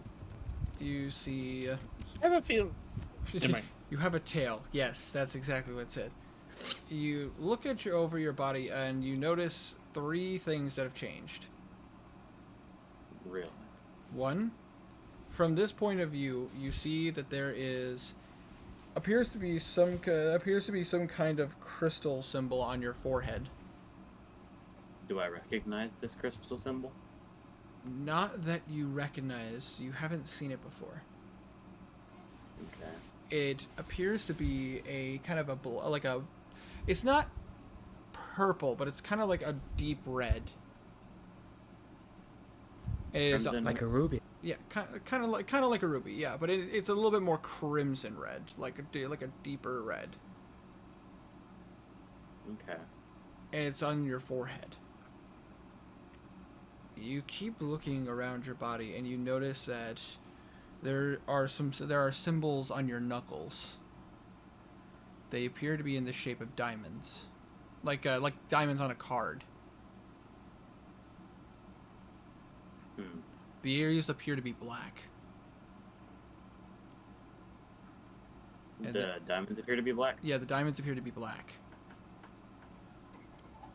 I wouldn't know what these mean, would I? Not that you would know. There are some background stuff that, like, oh, they could be a symbol for this, or they could be a different thing on this chart, or, you know, on sailing charts they do this, but in criminal things they do this. Thieves can't practice the use of this. But there is one other thing you notice. On the back of your neck. Like, base of your neck that's going to your shoulders. You see what appears to be an eye.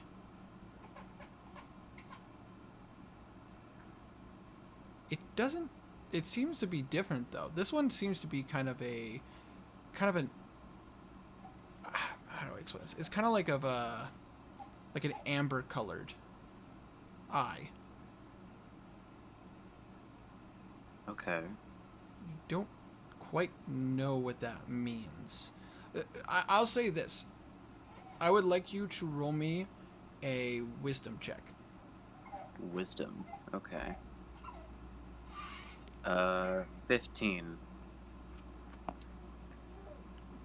With this, because you were raised in a tribe and raised in kind of an understanding of spirituality, as that is a very common thing. This is a very common thing when it comes to tribes. They practice more of the outwards experience connecting with nature and more natural magics. You would know from from the tribe you were raised in. I mean, there are similarities to spiritual sketches. They're etchings that are put onto the body for those who connect with the spirits.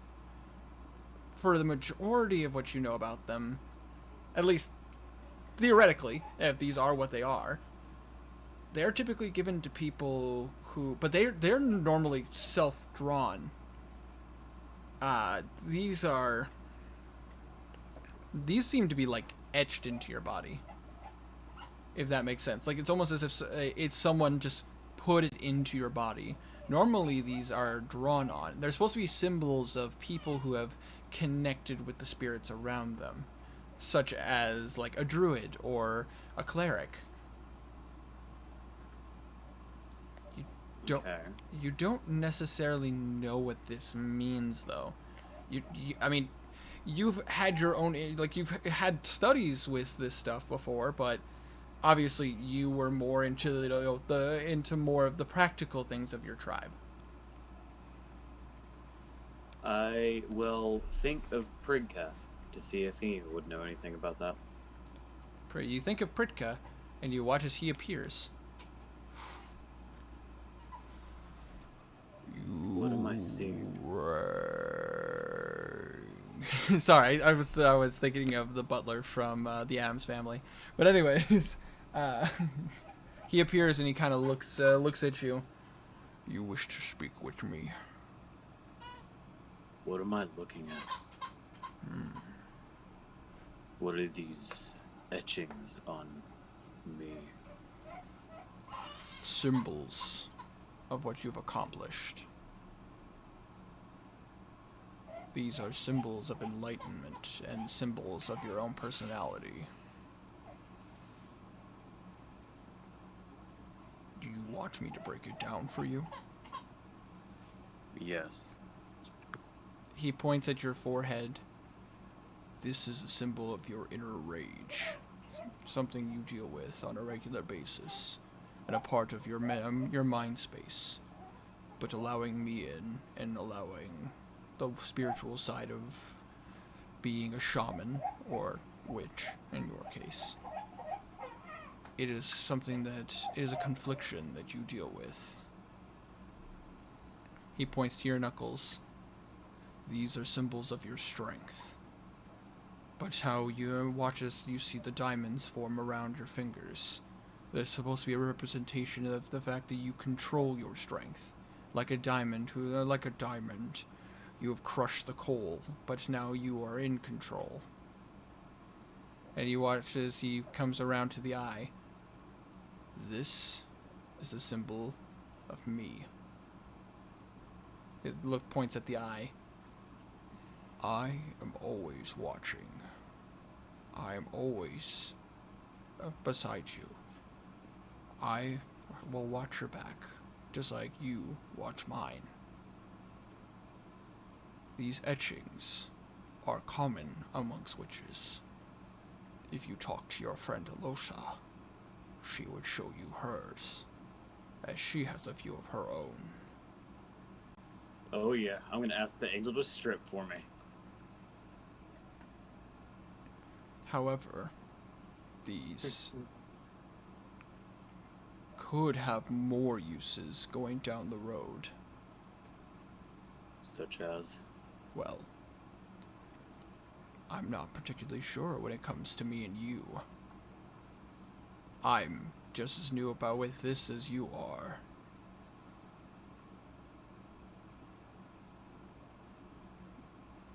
But, from what I've seen, you could have different abilities depending on the spirit.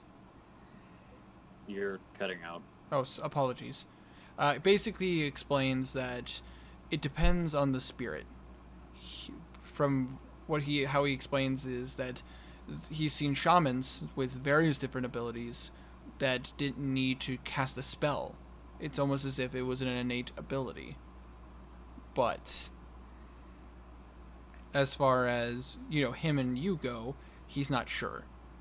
This is a first for him too, and there has never been, as far as he knows, a spirit of the fallen soldier. Okay. So, what I'm hinting at is there might be some custom things that you get for choosing the spirit. I mean, I could have guessed that, but okay. Just in case you need more clarification. God, I don't know why my mic keeps cutting out recently. Like, this is weird. I think it's Discord, personally. Might be. Because my microphone, this is the first issue I've had with my microphone. Like, my microphones work just fine. Yeah, I know it's not the problem with your microphone directly. I mean, maybe it somehow is a little loose connected or some stupid thing. But who knows? But the funny thing about this, nobody else can see this except for those who know.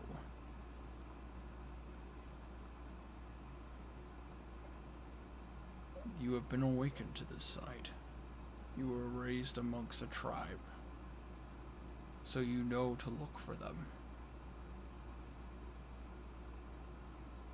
But your friends would be hard-pressed to see them.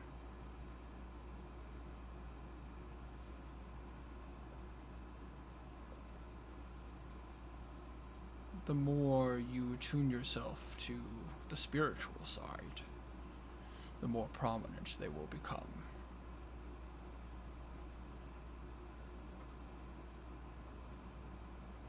I see. Thank you. Anything else I can assist you with? No, I think I'm okay for now. Sounds good. Then I shall return to my post. As you watch him start to fade away.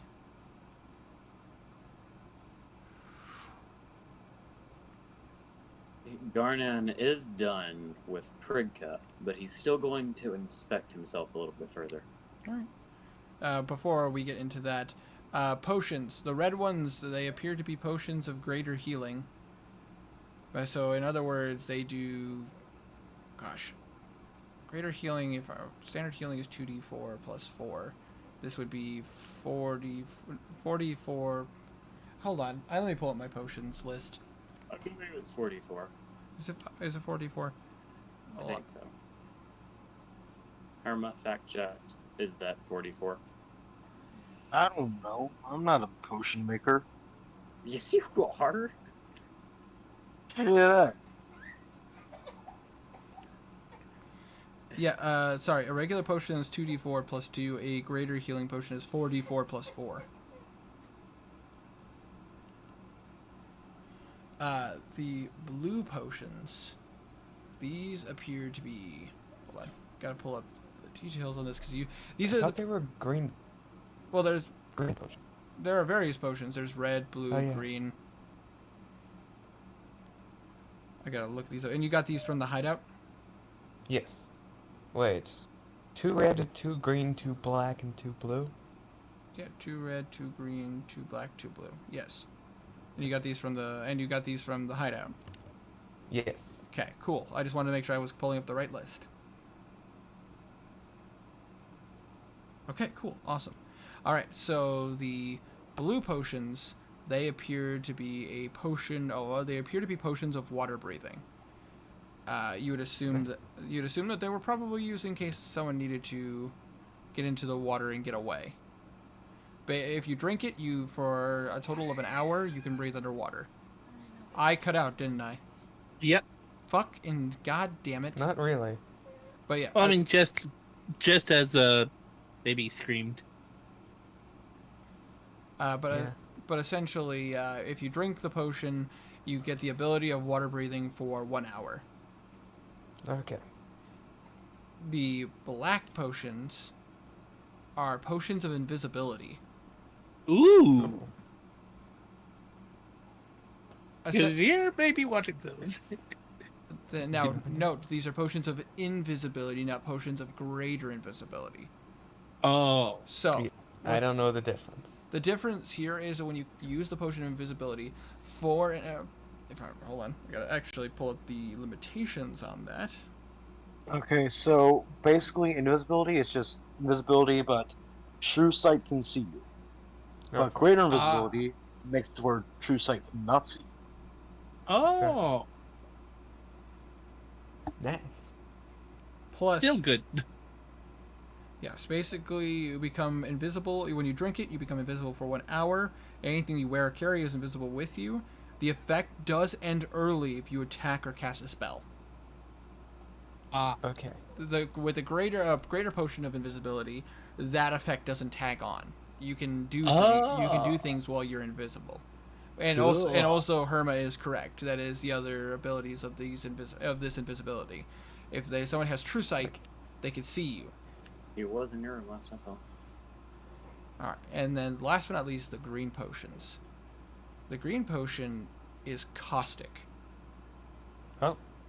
Plastic? It's a poison. Oh. It's the guy from Apex Legends. Yes, it's the person from Apex Legends, obviously. You drink Trapped it in a and you bottle. turn to caustic from Apex. Based on what you can tell, you know what? Blue, roll me an. Oh no, you're casting. Are you casting Identify on this or? Yes. I was casting Identify on all of them. I figured that was the case, but I just wanted to verify. With that being said, with this, you could tell that this is a neuro poison. This is meant to attack the nerves. It doesn't kill someone, but it could paralyze someone. Okay. That's not terrifying. It's like sleep paralysis. Yeah, paralyzes people. Getting auto crits. And Hey. if somebody takes this, if it's used in a sense of like sabotage, the effects could last anywhere from a minute to several hours. Depends on the dose, how much you put in, how it's affected, is it diluted, and also if it's used for weaponry. So, like, say for example, if Kazir dipped an arrow in it, it could potentially, if it hit a target, it could be anything from an hour to multiple hours of, a minute to several hours of being paralyzed. Depends on where it hits. Exactly. What's the saving throw? The saving throw for the toxin would be someone would have to beat a 16 Constitution save. Okay. Oh, pardon me. Which is pretty high for a Nice. potion. Ooh. Man. Quick question. Could I enhance poisons in any sort of way? Are you talking if you can enhance its ability? Like, like do like certain enhances, like, I don't know, like make it where it either lasts longer or increase the DC or Technically, anything like yes. that? If you were to work with it, you possibly could do that, but I would have you roll a, I'd have you roll a professions check on that. So like, and using your toolkit. Does that make sense? Yeah. I would have you roll that to determine whether or not you can increase its effects. We get to be experimental, y'all. Yeah. But that being said, you're not the alchemist subclass. Well, I mean, he is an alchemist. No, you're only partially metal. But anyways, that is what the potions do. And as far as Garnan, as far as looking yourself, are you still looking internally, or are you coming out of it? I'm coming Oh, out a little can I bit. ask I something? want to see, like, Garnan's internal facial expression, if that makes sense. Are you looking for like an inner emotion, or are you looking for Yeah. like? I'm trying to see what his stance on himself is, I guess. Roll me an insight check. Insight? Alright. Terrible.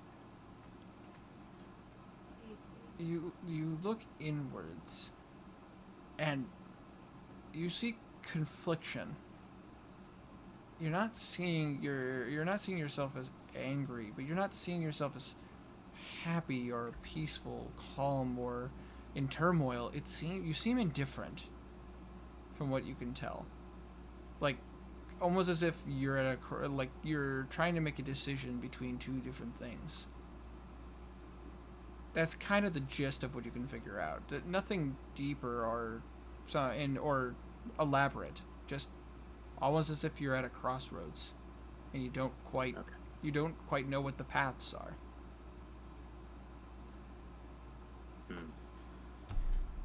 Yes, Mom? Yeah, I can do that for you real fast. How much?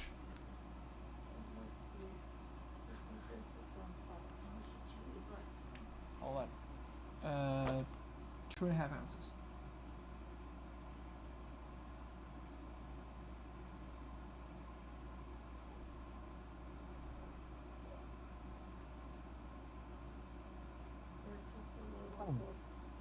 Mm. 2 ounce.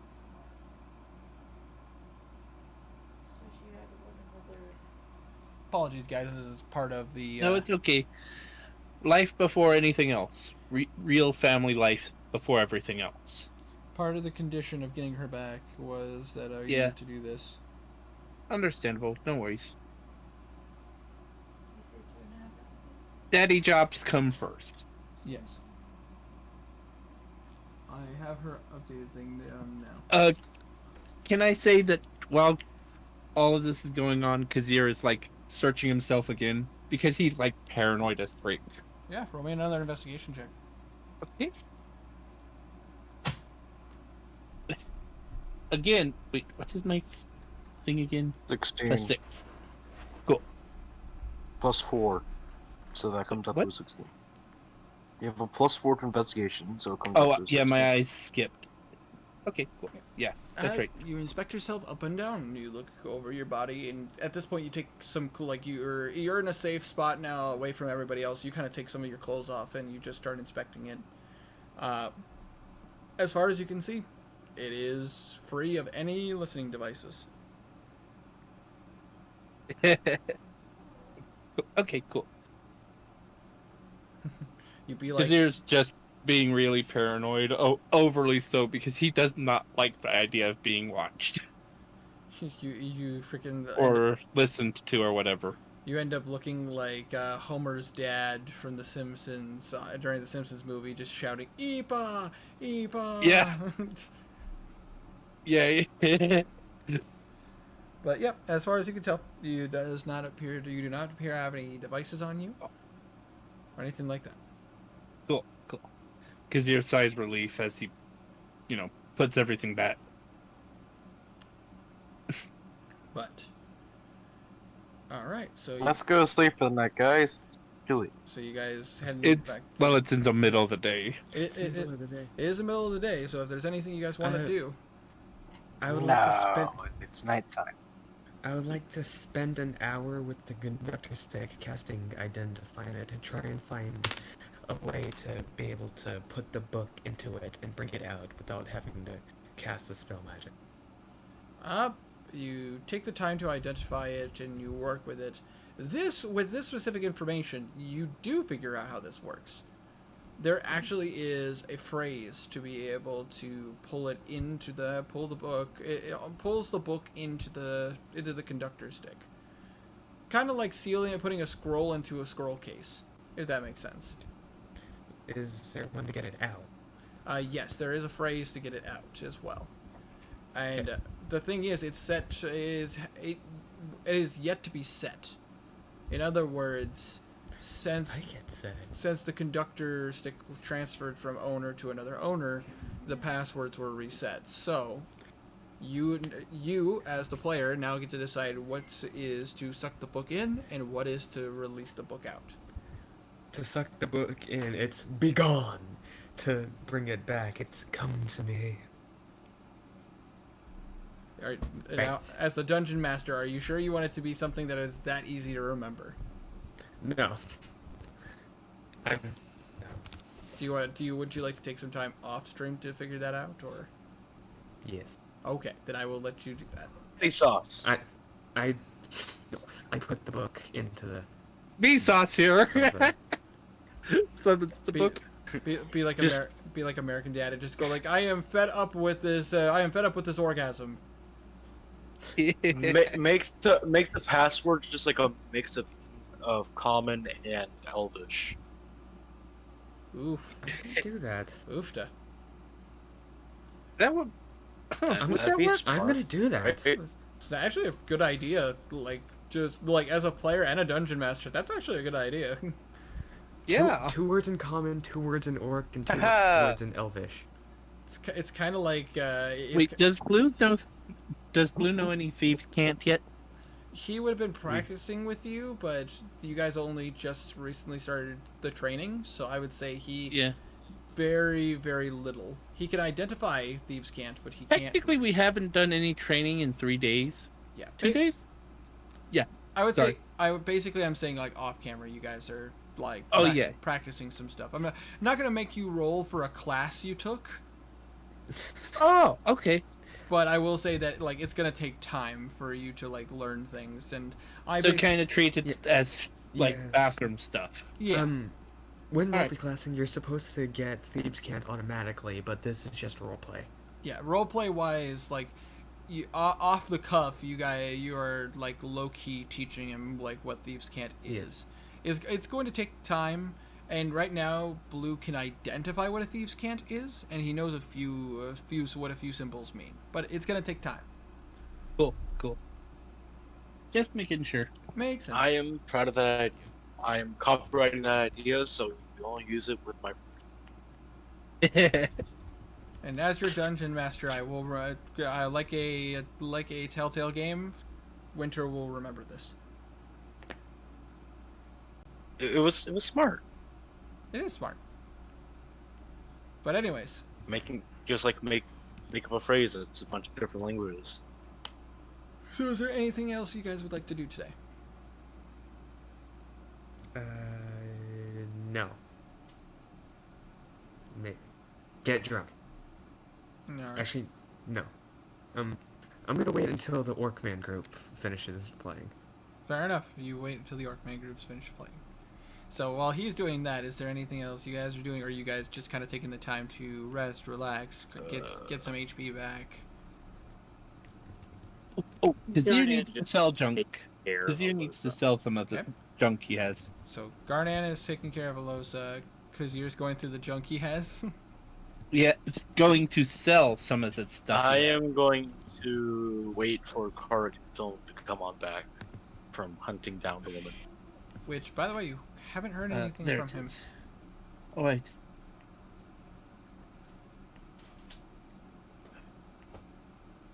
I'm gonna do That an is the investigation phrases. about trying to find. Oh, I'm gonna do an investigation so I can try to find out where the hell Alligator Man's got. I'm All right. looking for an alligator man. All right. We'll get to that in a second. Kazir, you wanted to go sell some things? Yeah. Did you know? Where would he go to sell weaponry? Weaponry. That one's a tough one. There are some blacksmiths in town you could go to and talk to them. Right. But you don't know where that is, so you'd have to ask somebody. Well, all right. Kazir goes out and asks someone where the nearest blacksmith is. And they'll let you know that there is a blacksmith. There is a blacksmith in town, a couple actually. But let me see what I have written down real fast, so I don't stomp on my own feet.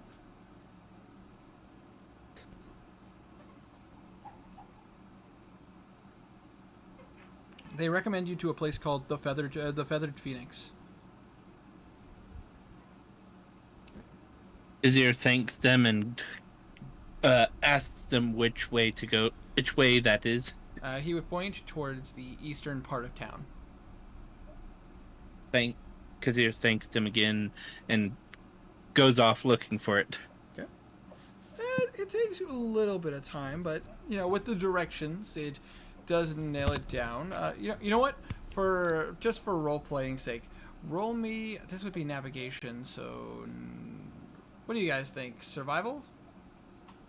Yeah. All right. What's my survival? Oh, +0. So roll me a d20 Got a 6. with advantage because you were given directions. Oh, good point. Thanks. 2. 18. There That's you better. go. There you go. It takes you a little bit, but I Away. mean, with you kind of take a moment and you're like, ah, shit, I'm lost. Ah, shit. No, wait, hold on. They said this. I see this road. They told me to go this way. Take a right. Go this way. Okay, I got this. And you were able to find the Feathered Phoenix, which is a pretty nice building. It looks pretty well together. You do already hear the hammering of steel. And you do see a sign on the door above the door that shows a symbol of painted on it is a phoenix feather, and it says on it it does say on it the Feathered Phoenix. Do you enter? Yep. You do, and you hear a bring, ding, ding, ding, ding, ding, as there is a bell above the door. As you open it, it kind of knocks it. And you suddenly, a few moments later, you hear, you walk into the room, which is a pretty open room, and there does seem to be a wide variety of weaponry around you. From swords, to axes, to halberds, to javelins, arrows, bows, and so on and so forth. A few moments pass, and you see behind a desk appeared to be a young golden-skinned elf. You would know that this is a variation of the sun elf. or the high elf, as they would call it.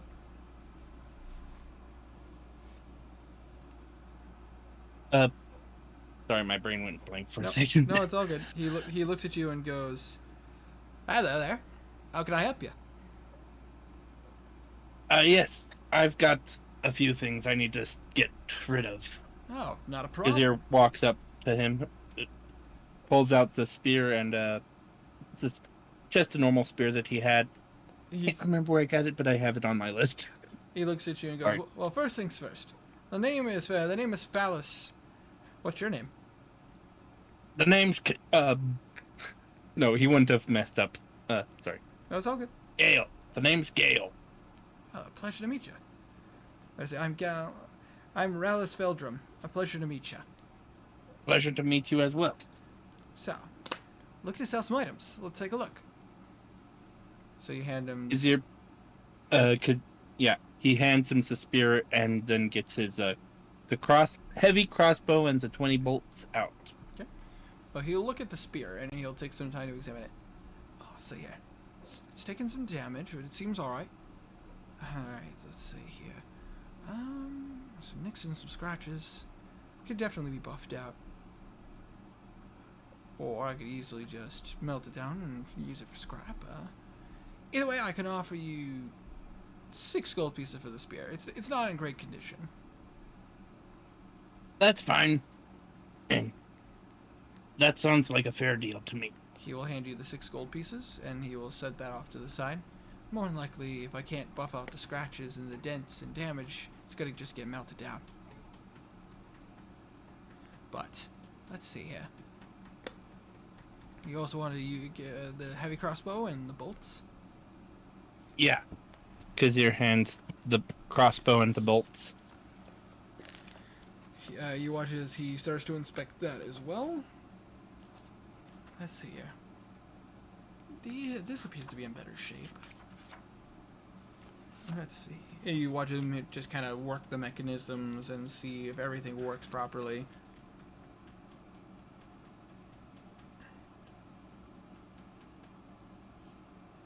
I can give you 30 gold pieces for this. That sounds like a fair deal. Alright. And he hands you 30 gold pieces, and he takes the heavy crossbow. And the heavy crossbow and the bolts. Anything else I can assist you with? Hold on one moment. I'm trying to remember where I got this dagger from. All I put it as is magical dagger, and I'm not sure where I picked it up from. I think Probably it. the compound. Yeah, I was thinking the compound. But I'm.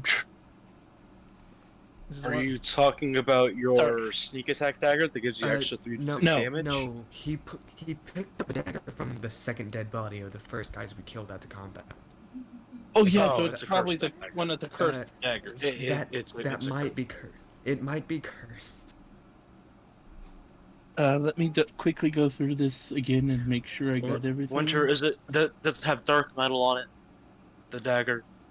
I mean, based on what you can see, it looks like a standard dagger. Well, you know what? Roll me an investigation check on it. And I remember. Sorry, my tongue. You know what? I'll roll it for it because. Sorry, my head's going in a few ways at once. It's all good. 16. What was that roll? 20 Investigation. investigation, so that's 20. Oh yeah, cool. You would recognize this as one of the daggers of the Berserker. One of the cursed daggers, so Yes. can't sell that. Wouldn't be wise. Well, probably wouldn't. Probably. I mean, he could sell it if he was wanting to be just an asshole, but that would be not a good idea. Kazir. Kazir sells these 3 normal daggers he has. 3 normal daggers? He has, yeah, 3 normal daggers. Noted. Let me just pull that up.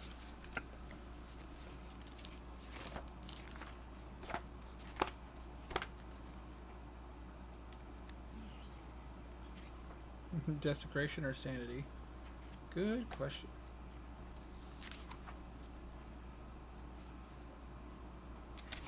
Apologies, guys. Just taking me a moment. No worries. Fine. A lot of information to go through. All the things I've been tempted to print out, just items. Yeah, I understand what you mean. Alright, for daggers, you're looking to sell 3 of them? Yeah. He's willing to give you 6 gold pieces for it. How much? 6 gold pieces for the 3. For each or for for all? Okay. You would know a standard dagger costs about 2 gold. He's basically willing to reimburse you. Cool. Cool. Cool. Anything else I can get for you? Well, now that I've got a little extra gold, what do you got for sale? Let's see here. We got a wide variety of different weapons. He kind of starts showing you like longbows, crossbows, axes, bows. So we got everything. You need a axe to split some skulls or a helm to protect your own? You've come to the right place. As he shows you a wide variety of armors and weapons. However, they do not appear to be magical. They appear to just be standard weapons. He is not a seller of enchanted weaponry. He's a seller of quality metals and everything. There is a couple pieces that catch your eye, and I would like you to roll me. This would be knowledge on this, so this would be a history check. Winter, while he rolls real quick, can you remind me what the Onyx Blade does from the Crazy Person's Magic Shop? Oh, the Onyx Blade? Oh gosh, There won't be a need for that. I'm gonna go there in a sec. Just hold tight. Oh, okay, cool. I need to pull up my notes. Let's say you're talking about. Hold on. I have the information. The Onyx Great Sword back at the shop. Yep. And with the knoll. Yep, that one. I want to be reminded what it does. That's from Ramek from the Popping Shaman. Yep, that one.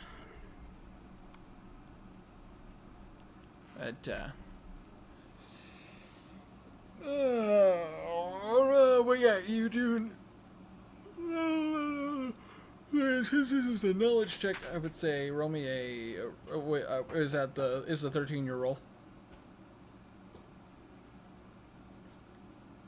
Stray.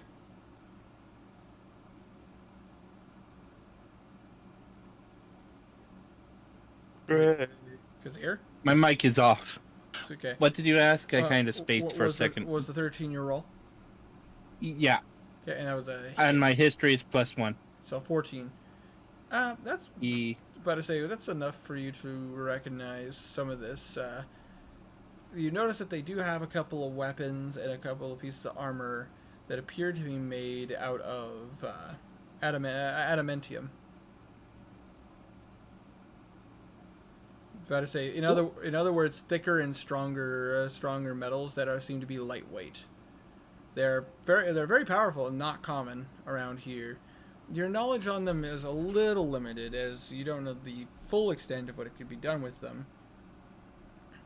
Or adamantine, apologies. Adamantium. It's like this Wolverine. Adamantine. No, understandable. Same basic stuff. Lightweight metal, super strong. And actually, no, adamantium wasn't strong. I mean, the Wolverine metal wasn't strong. I mean, wasn't lightweight. Yeah, it was not lightweight. Strong, yes. Lightweight, not really. Strong, very strong. Very sharp. Very dangerous. But but the thing about this metal, based on how the guy explains it, is that the armor gives you a resistance to magic, and the sword and the weapons seem to be able to cut into magic better.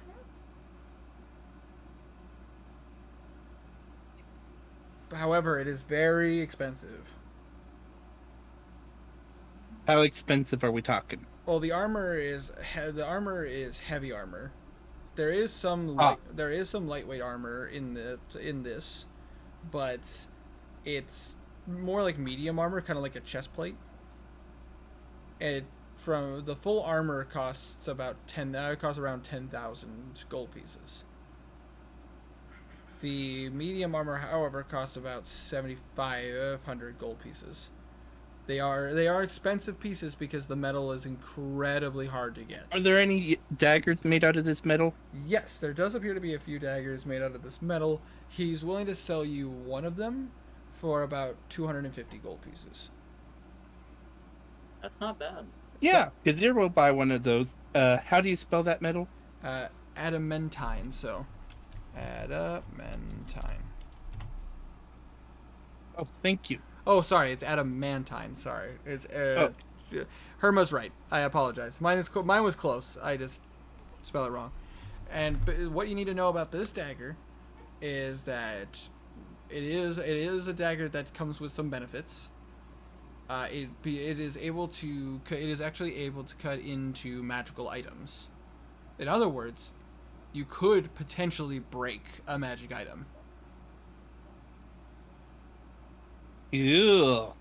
That can be very useful. Yeah, Kazir definitely buys one of those. And your weapon has some resistance to magic. Ooh, cool. In other words, let's say for example, someone casts heat metal on your dagger. Your dagger actually has your dagger could actually resist its effects. Because Correct me if I'm wrong. Correct me if I'm wrong, but isn't adamantine a +2? Yes, it is. I was about to get to that. Okay. So in other words, I could have swore that like if you use adamantine weaponry against someone who isn't wearing adamantine armor, it's an auto crit. believe there's special conditions to that.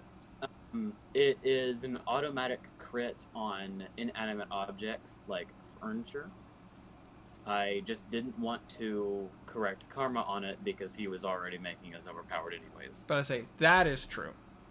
I'm about to say when it comes to like automatic crits on people or like soldiers and stuff like that, that is conditional. Okay. But yes, the dagger is a +2 to both attack and damage. Tiny, you're a bard. You don't get to complain. And yes, that is correct, Tiny. The Onyx Blade gives you the blink spell, and also it allows you to conjure a shadow. Oh wait, is he selling the Onyx Blade or is that's the Onyx Blade is sold at the Popping Shaman. That's somewhere else. It's a great sword anyways. You could all use it. right. Yeah, I should realize that. Okay. No, it's all Okay. good. Just was given. How much was the dagger? I'm so my brain. 250 gold. Yeah, 200. All right, so mine is 250 gold. 250. Yes, it is. Thank you. Tiny, if you're gonna complain, you have to make it a song at least. Yeah. Status quo. It's like, oh, that is not much. It's 250 gold for a dagger. That normally a dagger costs 2 gold. It's like, Well, I mean, Adamantine you said weapon. Kazir would know that it has all these powers. I know. You go. I'm talking if anybody gives me sass about that, just like, dude, that's pretty cheap for an adamantine item. It's like, this isn't like a sword or like, an axe or something made of adamantine. Stray. What? Stray. What? Buy adamantine bolts. Oh, do they have them? Oh wait, bolts. Kazir has no use for bolts. Though. Yeah. You just bought a heavy crossbow. No, sold he heavy sold a heavy Oh, crossbow. he sold a heavy crossbow. Okay. Yeah. He Well, what does- about Kazir arrows? has. Do they have any adamantine arrows? he actually does. However, they are expensive. How expensive? Very. Very. Better say Well- because of the fact that the majority of the arrow itself is made of adamantine because it's a lightweight metal. It's going to cost you about, if you want a full quiver of 20, it's going to cost you around 2,000 gold. But if you want just like one, he's willing to sell you one for like 100 gold. Same effects as your dagger, +2 to damage and to attack. It'll cut through magic. And it would be hard. It would be hard to lose. I would also like to point out that your new dagger and these bows, You're cutting out. Apologies. Your dagger and these arrows are all pure black metal with a white sheen. I could have sworn adamantine was red. Maybe that's just the Terraria player in me. I believe that's Probably. believe that's Terraria. Everything I've dealt with adamantine is pure black metal. Also, when correct me if I'm wrong, I always think of adamantite, so my mind just automatically goes to red. What's up, it Herman? would be pretty hard to lose one. It would be pretty hard to lose one of these arrows, right? Yeah, it'd be pretty hard to lose them. Well, one arrow really would be all Kazir would need because he could go back and retrieve it most of the time. I'd say get like 3, probably. Of course, this is at the end of the day. This is up to Kazir. You know, if he wants to buy multiple or just buy one, that's You said 100 each? 100 each. Kazir gets 5. 5. Nice. All right. Yeah. It'll cost 500 gold. These do not break easily. These arrows will these arrows will stand the test of time. And yes, they are harder to lose. They stand out amongst other things. So, I would say, and you could make a note of this, you would have advantage in collecting these arrows. Cool. The side effect, however, is obviously the obvious that if you shoot it into like a creature and they can still fly or they can get away, there's a good chance you're not going to get that arrow back. So you gotta be careful. Makes sense. Only find what you can find. Exactly. I mean, if the body goes away, there's no chance of finding it. Exactly. So just mark off that you're losing another 500 gold. Yeah. But you get 5 adamantine arrows that all do +2 to damage and +2 to your attack. Oh, +2 damage and plus 2 to 2 attack. Yes. Cool. So basically now your dagger is +2/+2. So if you attack someone with your dagger, and this does not require attunement. You literally do an extra 2. You get to add 2 to the attack roll, and you get to add an extra 2 to the damage roll. And with the arrows, same concept with your bow. +2 to the attack, and then +2 to the damage. The dagger and arrows both have magic resistance, and you can even cut into magic items, possibly even destroy them. But anyways, excuse me. Yeah, that's pretty much it. All Kazir wants from here. All right.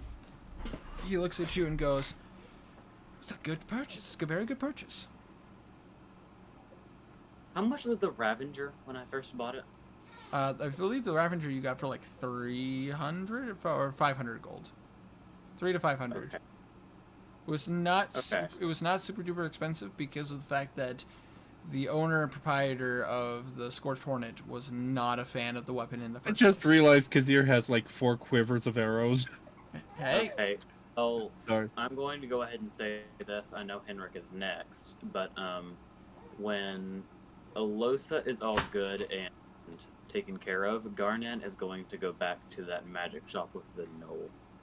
Oh, okay. So to the popping shaman. Yeah. Noted. All right. So Henrik, I know Terma. I know you've been waiting. Yes. What would you like to do? First of all, I'd like to try to find Filman. All right. You are gonna have to roll me this would be your investigation. You're basically going around town, talking to people, trying to find tracks, signs of him. Investigation? Investigation. It's my expertise. It's not my expertise. That's an 11. Shit.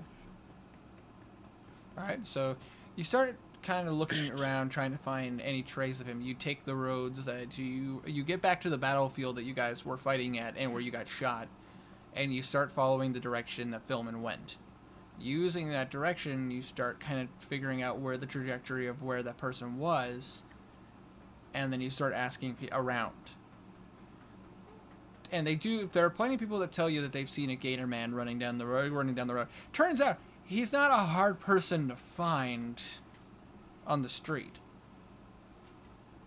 Thankfully. You follow the signs for quite some time. However, you come across some blood trails. And eventually get to some people who commented on seeing that there was a bit of a fight.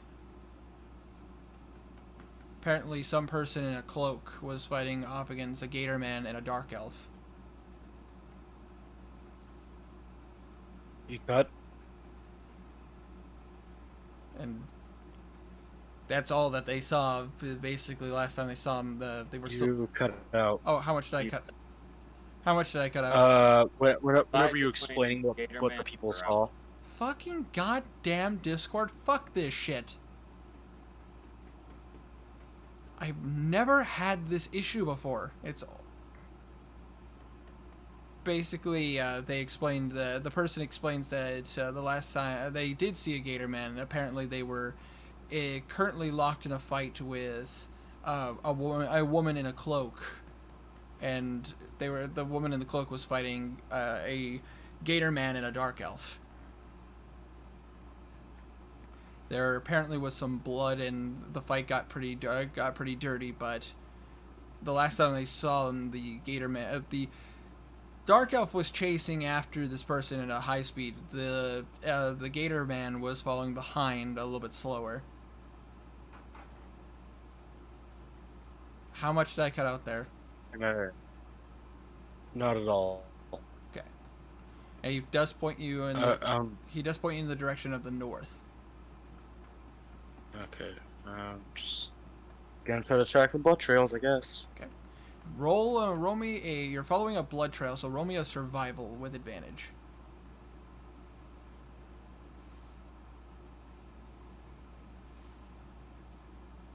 God, 6. Damn it. With advantage, like I said. With advantage? Yes, because the blood trail's there. 14. You start following the blood trails. It's a bit easier to follow them now. Before, you were literally just looking for any signs that they might be around or talking to people. But now there's something to follow. With some time, you kind of cut through the city. You kind of cut through some of the squares, and eventually you get to one of the business districts. Seems to be not business, industrial districts. Gonna go lay down. Okay. No, I understand. Don't know what happened. No, I understand.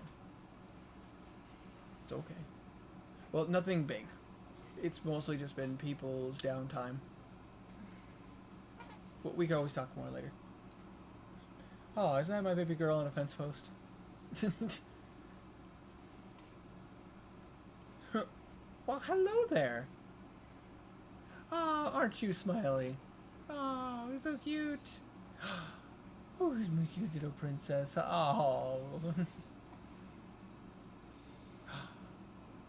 Such a cute little princess. And your little mittens. How adorable is she being? She's so cute. You got a smile for Dad? Yeah, you do. Yeah. Oh, give me. Let's give you a kiss. Mwah. You my little princess, huh? What does that look? Like, oh? Oh, there's a smile. Oh, you're so cute. Dad loves you. Yeah, he does. Like, you're like, I know. Oh, you're so cute. Ugh. Apologies, being a dad for a little bit. Jocelyn has a smile that can light up a room. But anyways, the trail's a lot easier to follow now, and with some time, you come across the industrial district of town. A lot less businesses, and now a lot more like metal lots where they like work on beams and everything, and where they form bricks and work on like mortar and stuff. building materials essentially, and other mechanics. All of a sudden, as you are going through, you do hear,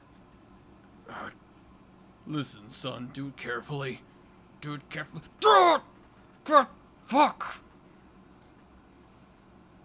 Start sprinting towards the large country gator folk accent with a gun in hand. You get to an alleyway that goes behind some buildings, and in this alleyway off to a side, you do see a very familiar gator man who appears to have several daggers in his chest, and you're watching. Jesus fuck Christ! And you're watching as Karik is very carefully removing them. Let me give you a hand.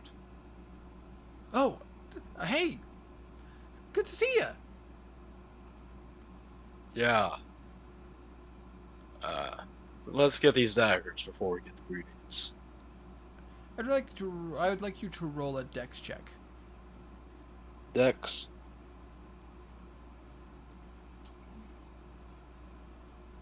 $16. No, not a natural one. And Karik is going to roll one as well to assist. Well, fortunately, he has a +5 to his, so that is a 15. I outdid the Dex fighter. So you guys start removing daggers. You see that Philman is kind of like not. He's taking it. Let's see how strong he is handling this. Oh, natural 20. He's doing fine. You just hear some like growls, like gator hisses on occasion. But you do see as he remove the daggers, there's a very familiar symbol. You were gone. Hmm? Talking to somebody, I thought you were gone.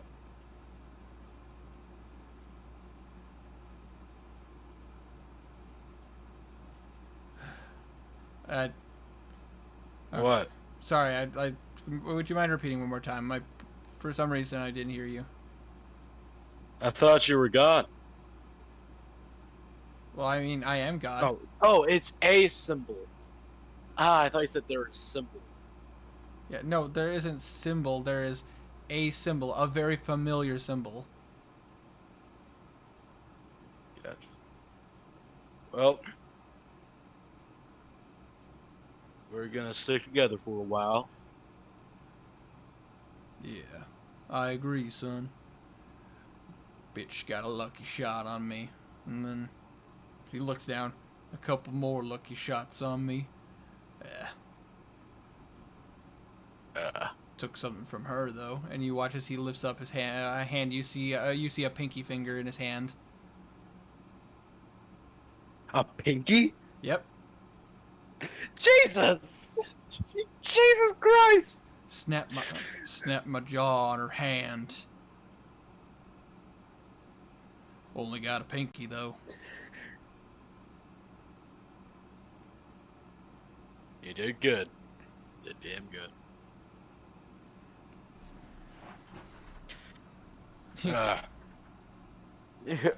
Here. I handed my alchemy jug. There's some booze in that. That's gonna help you with pain. I'll take it, son. And you watch as he starts to drink it. Handles it. He's a gator folk. He's a heavy gator folk. He can handle it just fine. Kark just looks at you and goes, "I would have kept following her, but I couldn't leave Philman like this, and she's a lot more wily than I thought she would be. Even with my tracking skills, I couldn't keep following her." You did the right thing, saving her with Velvet. I just need to take care of the symbol. Or we leave it as bait. And Philman just kind of looks at you. Whoa. It's your choice. Well, she shot you, son. Figured we were using you as bait. It's anyone's game now. I reckon. You watch as he stands up very groggily. Ugh. She's just a whore for trouble, I guess. That bitch got a couple lucky shots on me. I just need to rest and get a bit stronger, son. Well, I was gonna take you out shopping. Guess that's not happening. I'm okay for now. We'll get her soon. Alright. I need to rest and get some of my blood. What do you say we go? Get some of my blood back. Can I whip up a health potion real quick? Do I have materials for that?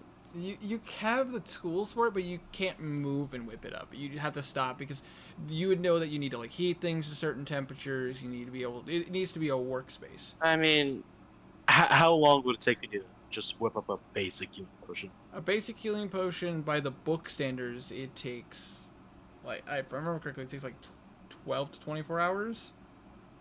Jesus. But I personally am not huge on that concept. But I would say it's not gonna take like 10 minutes or an hour. Like it's gonna take a few hours. You're making a potion, and any potion that you could whip up in any game or even in the real world, like if you look at like alchemical ways of people creating potions, it does take hours. I think I'll just go ahead and I don't know, try to bandage him up a bit. Tiny. That's actually pretty. That one I would agree with. About 4 to 8 hours, depending on the strength of the healing potion. Because like they can only make so many at a time, and they're typically picked up by adventurers or the military. I would say 4 hours would be pretty fitting. Can I try to like just bandage him up and stop the bleeding and stuff? That would be a medicine check. Medicine? I can do medicine. Medicine's wisdom, right? Yes. Okay. I'm not proficient in any wisdom skills, so that's just standard +3. Natural 20. Yeah. With this with all of your training and everything as an alchemist and working with various things, you would know all the vital spots that need to be protected and how to stabilize him and stop the bleeding. It takes you some time, but you cover him up pretty well, and most of the stuff he's bandaged up pretty well. He looks at you and goes, "Thanks, son. Appreciated." I wanted to go buy you need a little great sword and some better armor. Well, So this kind of stuff doesn't happen as much. you talking about some better equipment? Yep. I will consider it. Good. But for now, probably should get some rest. Last thing I need is that bitch following me. We could all use it. Yes. You gotta go find Mary first. Get that thing taken off you. And I would say, just to save on some time, you do eventually find a cleric who casts Dispel Magic on it and successfully takes care of it. He no longer has a mark.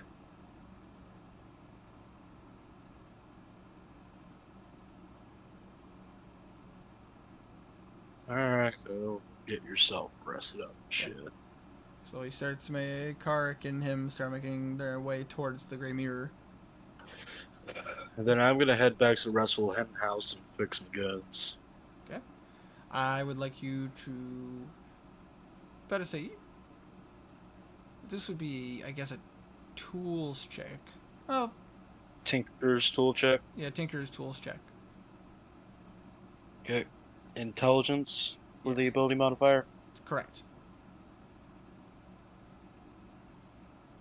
16. Your pistol absolutely is fixed. the light shot is taking longer than you anticipated. There's a lot more work into this. But your pistol's working for sure. The light shot... I need to get a light shot and shit.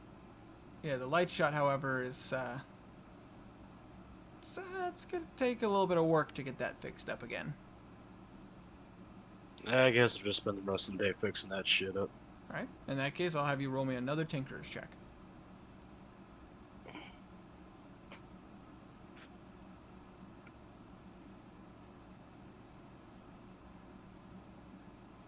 $17. God damn it. Unfortunately, you work on it. You're getting a lot of this back together, and everything seems to be working well. But you can't get it to fire properly. You unfortunately haven't matched the DC yet to fix it. Is the DC like fucking 18? Am I off? You're off by just a bit. you're off by just a little bit. Not a hair, but a little bit. So like the DC's 19 or so shit. Around those lines. So the only way for me to fail is to roll below a fucking 10, which I've been doing. That's great. I love this game. Well, it is a legendary item that little people have been able to study it. So it's only natural that it have a higher DC. The entire fucking day fixing this goddamn gun. You're working into the day, into the afternoon, going into the evening, and you're getting it to work for the most part. The loading function is working. All the inner mechanics seem to be working. It's just the firing function. You can't quite get it to work properly. There must be some. You know what? I'm gonna take the entire fucking thing apart and put it back together. If you keep working, you're going to be working into the night, which will affect you, which will give you a point of exhaustion. Fuck it. Then, if that's what you want to do, roll me another Tinker's check.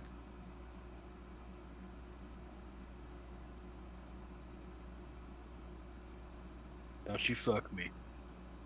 God fuck. If I could type in the command correctly.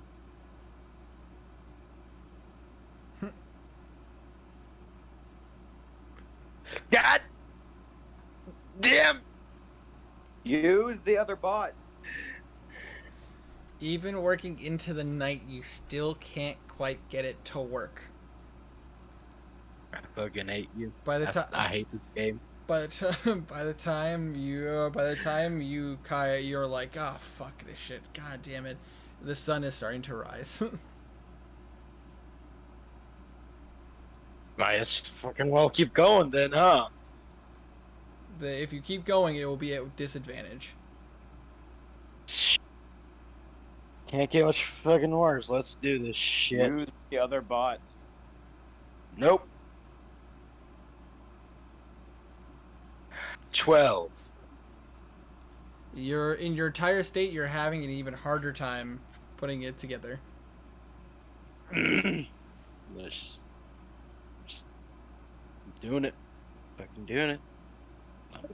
While this is going on, Kazir is taking a long rest. Okay. Yeah, everyone's taking a long rest because it's going morning now of doing this shit. Well, I'm still waiting to go back to the previous day where I wanted to go to the store. So I wanted to do some things, but Oh yeah. Yeah. Completely skipped past a lot I going did- into the next day. I didn't plan fucking So an taking entire goddamn day, and night. an entire 24 hours not being able to fix this damn thing. So let's take a step back. While Hermo's having a bit of a freak out. Garnan wanted to go to the store. yes, And what store was that? the shaman thing. The one with the popping shaman. Yeah. All right. You get to a very familiar location. Kind of see again, kind of a rickety place, but it seems solid. You walk in, the place is a little bit of a mess, but you see a very familiar knoll staring back at you. Actually, before I do this, I wanted to commune with Pridka once more.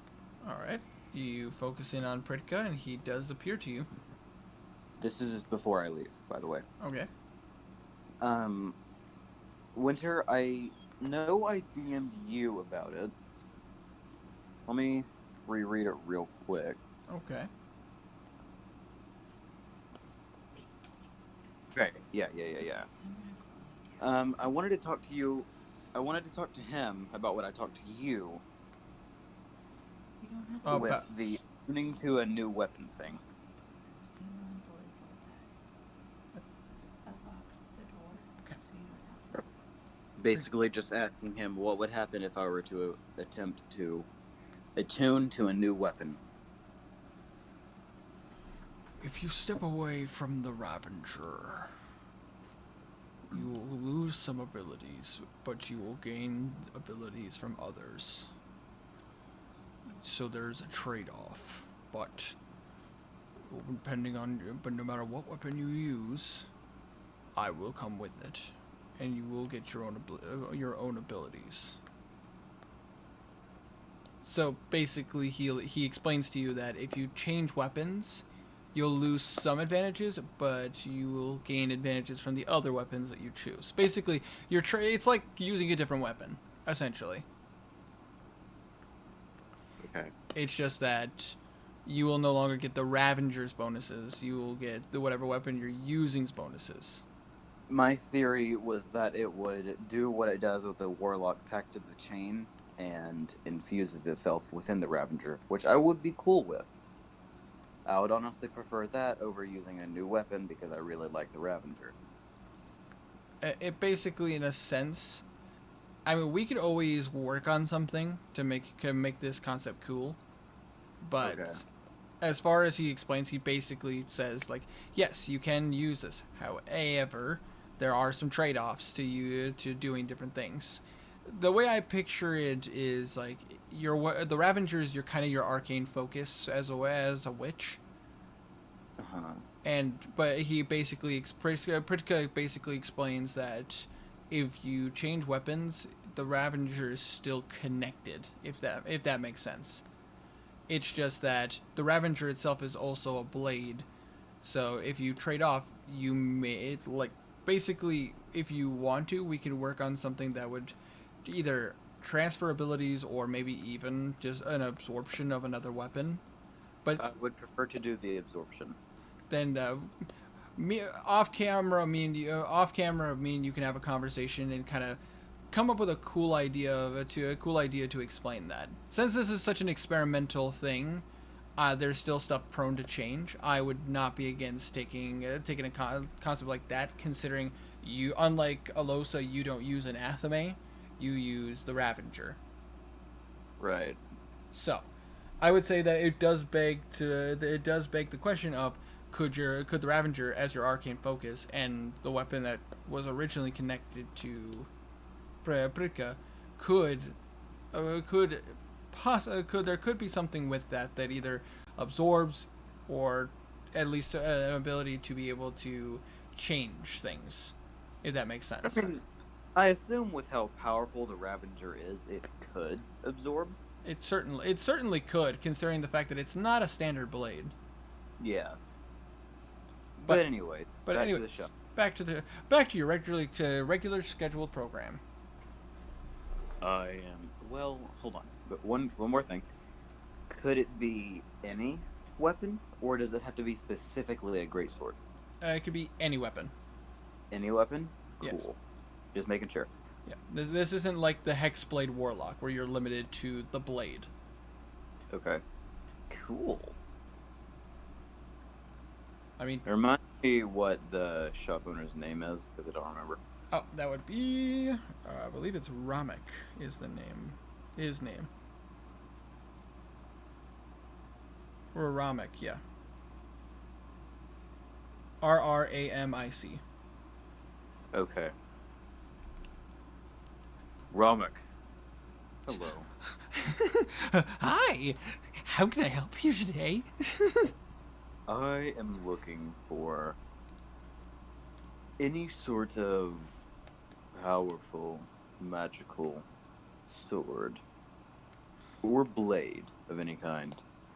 Well, you're in luck, actually. We got some new things in. Interesting. You watch as he kind of moves away and goes into the back, and he comes back with a couple of blades. So a few. He comes back with 3. There's one that is familiar, and that is the onyx blade. It's one that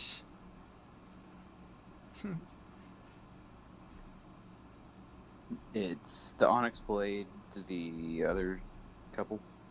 But say he pulls out the onyx blade, which is the one that you've seen, which he did explain to you. It allows you to blink temporarily, Yeah. and he can also it also will allow you to summon a shadow. But he shows you another blade that he has, which appears to be it is a very, very long blade. It is a great sword. Okay. Sorry, it's an old thing. Let's see here. As you watch as he pulls out the blade and he lifts it up, and he kind of takes a couple of swings. This is called an air blade. When you swing this and you focus, and you watch as he swings the blade, like a full arc forward. You watch as a wind, almost as if the wind itself slashes outwards. It gives you extended reach. You can hit a target 10 feet away from you. Interesting. Also, it does an extra +2 to damage. So theoretically, Winter, if I were to have the Ravager absorb that, it would get 10 feet of reach. That's correct. Basically, if you focused on it, you could literally slash, and it would launch a bit of a kind of a wind sear towards another target. I guess the best way to explain it would be the best way to is that limited. Yes, there is a limitation to it. But as say, you can use it up to the equivalent of your. Let's see here. In this case, it would be you use your strength when you attack, so it would be up to your strength modifier. Okay. So, theoretically, yes, it's the Blood Skull Blade. Oh my god. Theoretically, if I had the Ravager absorb this blade, would that also extend the reach of my Bloodlust? Yes. I want this now. How much is it? Well, this weapon was a bit harder to get my hands on. It's gonna cost about 650 gold.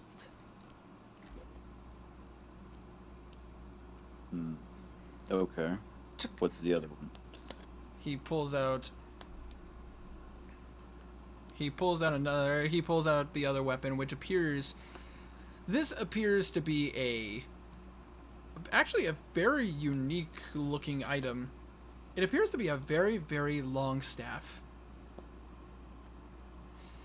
This is a very He looks around. You notice that in the shop, there are no windows looking outwards. And he just kind of looks around. This is an experimental item that a colleague procured for me. You watch as he kind of speaks some words that you don't understand. Then he lifts up the staff. It's if you use a certain phrase, it'll change. You watch as he mutters some words in Goblinoid, and you watch as the staff on the end of it, you watch as it morphs and changes into a battle axe. Okay. But then you mutter another word, and you watch again. He says something in Goblinoid, and you watch as it kind of folds inwards and then becomes a great sword. It's an adaptable weapon. Very useful. And if you ever wanted to hide it... He mutters another word, and you watch as the staff comes all the way, and it's literally the size of his palm. That would be hella useful for Darvis. Looking for some range? You watch as it turns into a bow. That's a pretty cool thing. It's very... experimental.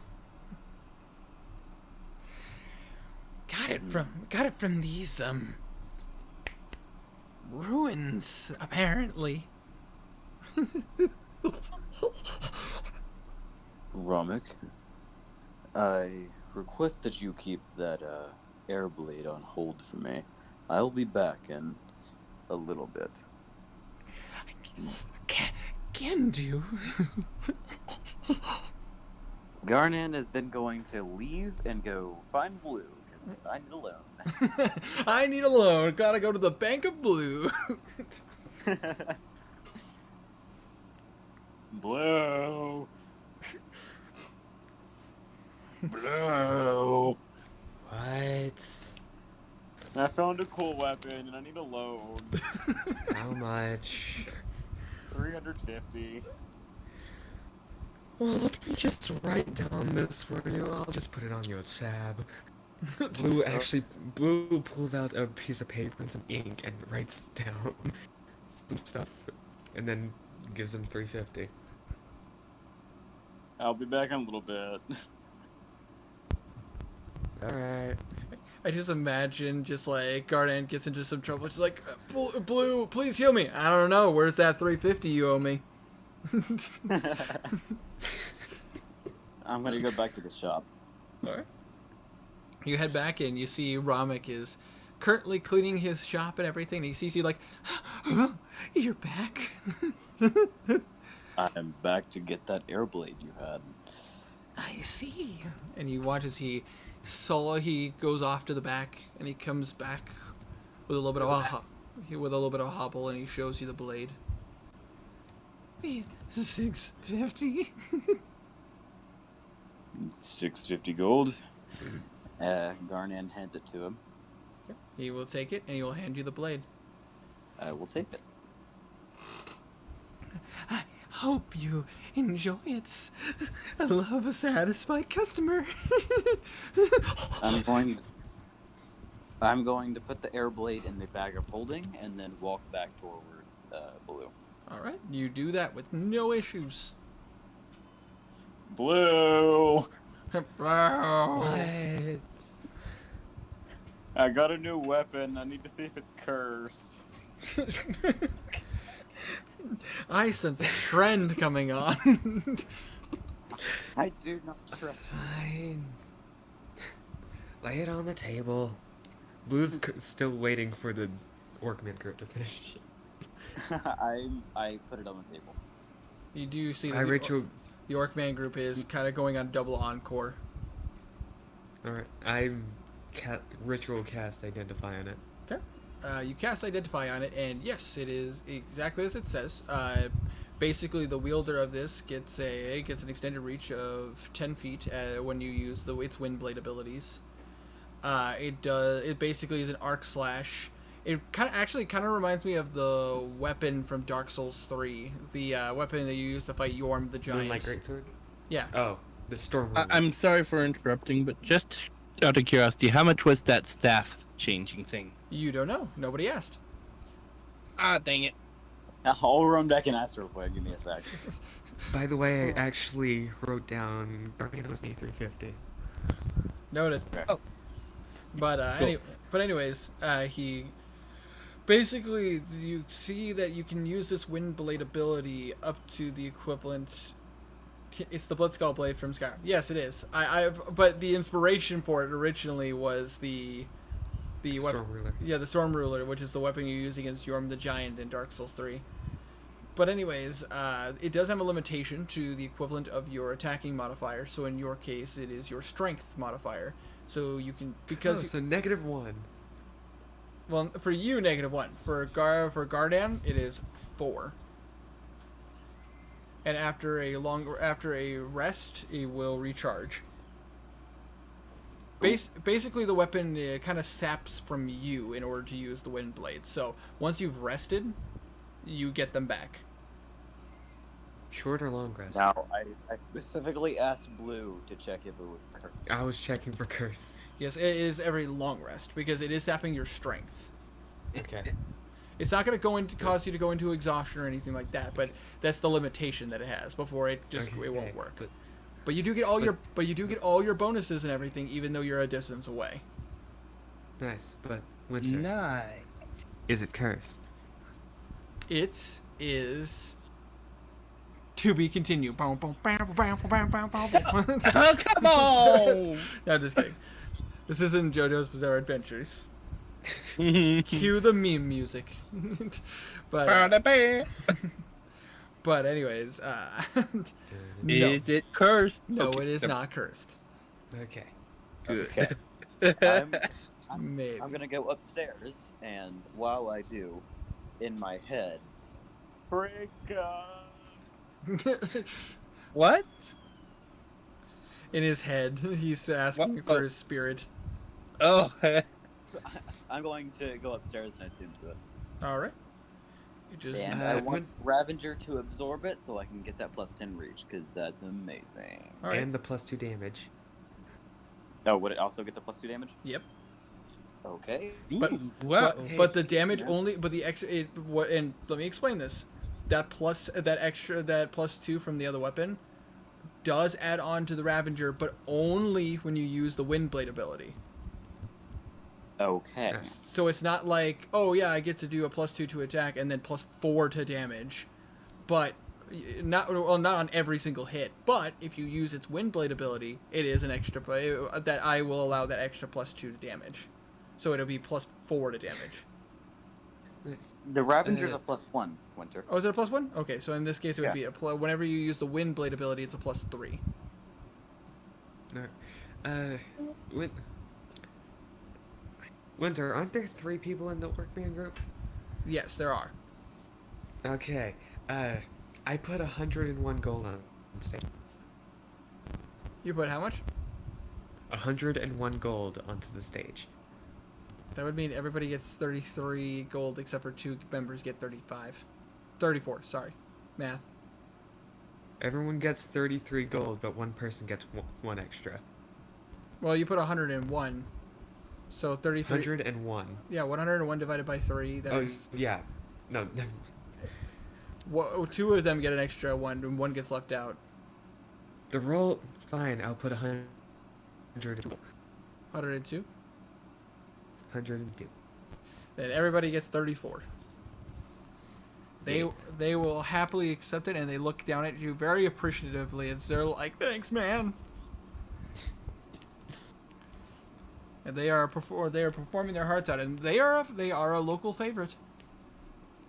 Nice. And you of all people would understand what it means to be a traveler in comparison to a local. Yes. But eventually, after their double encore, they do finish. You keep cutting out. God, fuck me. Why Anyway, are you acting to fuck yourself? I don't know what's going on. Just randomly,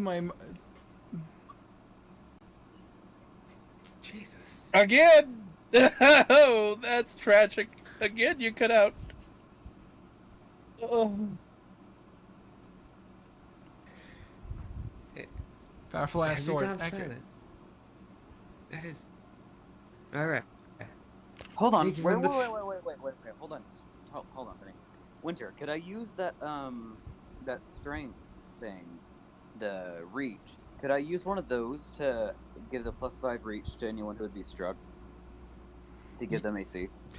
I would say yes because of your fallen soldier spirit. That is Hell yeah. really good. But That's such a good sword. but if you I like do that. but if you do use it to protect someone else, that does count as one of your uses. Yep, that's fine. So I just wanted to make sure. there is a limitation here. Good. The- Yep. No, there needs to be a limitation Pow- because this sword is Yeah. really fucking powerful. Powerful, but not broken. Yeah, nothing. Not broken. Powerful, Nowhere near not broken. Would that because the air blade is making it a +2 when if I use the reach? Would it be +3 AC instead of +2? I would say it Would would that still give be. him- I would still be. No, I would still say it's +2. Would Okay. that Make make sure. him have a +2 spell casting focus? No, his spellcasting focus would still be the same. Okay. It doesn't That's increase fine. that. But anyways, Alrighty. no, they're very thankful for the gold, and after their double encore performance, they eventually step down. Alright. Once they step down, take the stuff up off the stage, I get on the stage with my conductor stick. Hold on. I look around, then cast Unearthly Chorus and use the conductor stick to play jazz. Roll me a performance check. Ooh. Ouch. I'm gonna use a point of lucky. Okay, Like there we go. 29. You Nice. basically start playing in an entire orchestra while using the conductor stick. And people are in love with it. You are just playing your heart out, and it's almost as if you decided to go to the opera and just listen to how the music is playing around the singers.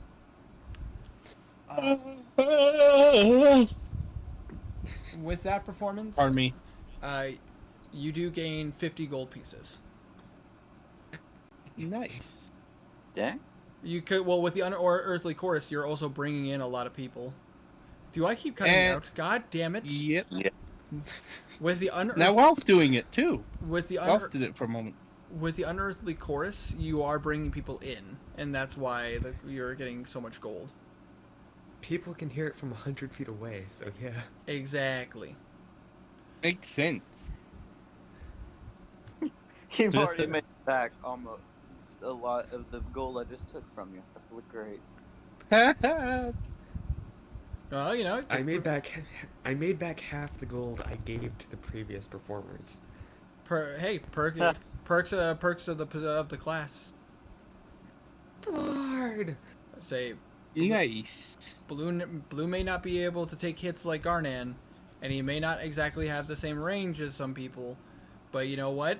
The frickin' not only is he a good support class, he's also a class that makes money. I can play some mean jazz. Kazir needs to play his his violin more. I keep forgetting he can do that. Indeed he can. But, that being said, is there anything else you'd like to do, Blue?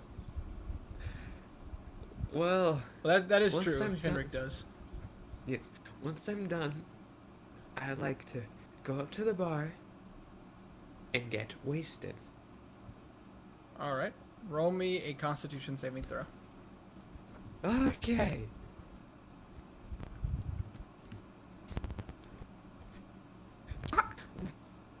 Okay, when I try to roll back, that is +4, so that's an 18. Alright. You get pretty wasted, but you're able to handle it for the most part. You're getting drunk enough to get drunk, but you're not like But don't pass out. you're not blackout drunk. Alright. Alright, so that's what you're doing. Kazir went for a long rest. Garnan went up to attune to his blade, which, by the way, for Garnan, as you attune to this blade, and you watch, as you are... I swear to God, if you say there's a curse, I will leave call. No, it's not cursed. What I was gonna say was, as you attune to it, and you pull out the Ravenger, you watch as the two magically come together, and you watch as it kind of molds and forms, You watch as it reshapes itself. You watch as the Ravager retains its original form. However, you do see a couple of new runes on the blade. Interesting. Also, I did the tuning in the same room as Alosa, Yep. just so she wasn't alone asleep. Which Alosa has been sleeping this entire time. That is fine. She is. Yeah, she needs it. She's tired. She has yet to have to use that band, and it was when you were about to get banished that she decided to use it. Okay, an item like that comes with consequences. Yay. It's like, yes. Honestly, I think I am good on gear for a very long time. I'm not going to need any upgrades anytime soon. Well, while you're tuning, you hear some pretty good music. Yes, you do. So everybody at this point is getting a nice long sleep. I'm not getting a nice long sleep. Yeah, that's true. That is true. Henrik, Everybody save for Henrik, who's staying up late trying to fix his rifle. Kark and Philman are taking. Also, how do I sound right now? Okay. What? You sound You okay. sound. I'm not using my headset, so it's probably worse. Yeah, Yeah, it's, it's a little muffled. it's a little muffled, but I can understand you. It's not too bad. It seems a little bit louder than it was before. Really? Zeus B3LT Mazila, welcome to the chat. Oh my god, we have a viewer on a D&D stream? What? I know. Gas. On occasion. On occasion. But anyways, So what? Can it? Karek and Philman are resting as they were chasing down this woman. Knuckle and Bimp are going over various books, but they are. Oh. I want to go. No, I'll do it in the morning. I fall asleep at the bar. I was about to ask if you would. Okay. You wake up. Yeah, you wake up at the Oh, bar. wow. You Sorry, are. just realized how. It's all good. As you wake up and you just kind of, your head. You kind of just scratch your head. And Blue, I would like you to roll me a perception check. Oh no. Rolling a perception check. That's Oh, it. no. Oh, that's a high enough. Plus 7, I believe. So Yeah, I put 23? plus 7 to that. 23. You just kind of like, oh, my head. You kind of put your hands at your side and you realize two things are missing. Oh. You're missing your coin purse and a bag of holding. Ah, shit. Huh. You Oh. better find that I'm not making you another one. So Ah, that means he loses pretty much his whole inventory. I look around for that. All right. I'm checking if it's in the bar. The bar looks pretty empty. There doesn't appear to be anybody else here other than you and a very familiar face. Ask Daniel. Who's the What? face? It's Daniel. What? No, not you, Elf. Daniel the barkeep. Good hate it. morning. Where's my stuff? What was that, Blue? Where's my stuff? What are you talking about? Your stuff is... Oh. Well, let's see what I can recall from last night. I can remember it almost as if it was yesterday. You were getting pretty wasted. You were having a... kind of going a little crazy with your drinking last night. You doing okay, Blue? It was the first time I got to since the last time I was here. But anyways, a woman came in. Covered. She was wearing a robe, so I didn't see her face very well. But she seemed not happy with you, but she was flirting with you a lot, and you seemed to reciprocate pretty well. But You know, she apparently apparently you must have upset her or something, and she slapped you, and then she walked out of the bar. Isn't Blue gay?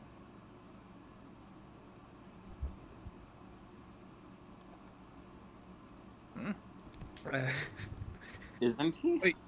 Yeah. Oh, So him flirting with a girl doesn't really make sense. well, I mean, he was drunk. But That still wouldn't really. People try things when they're drunk, but anyways, you, not that I would know because I've never gotten drunk, but Good boy, Winter. Good boy. That you can remember.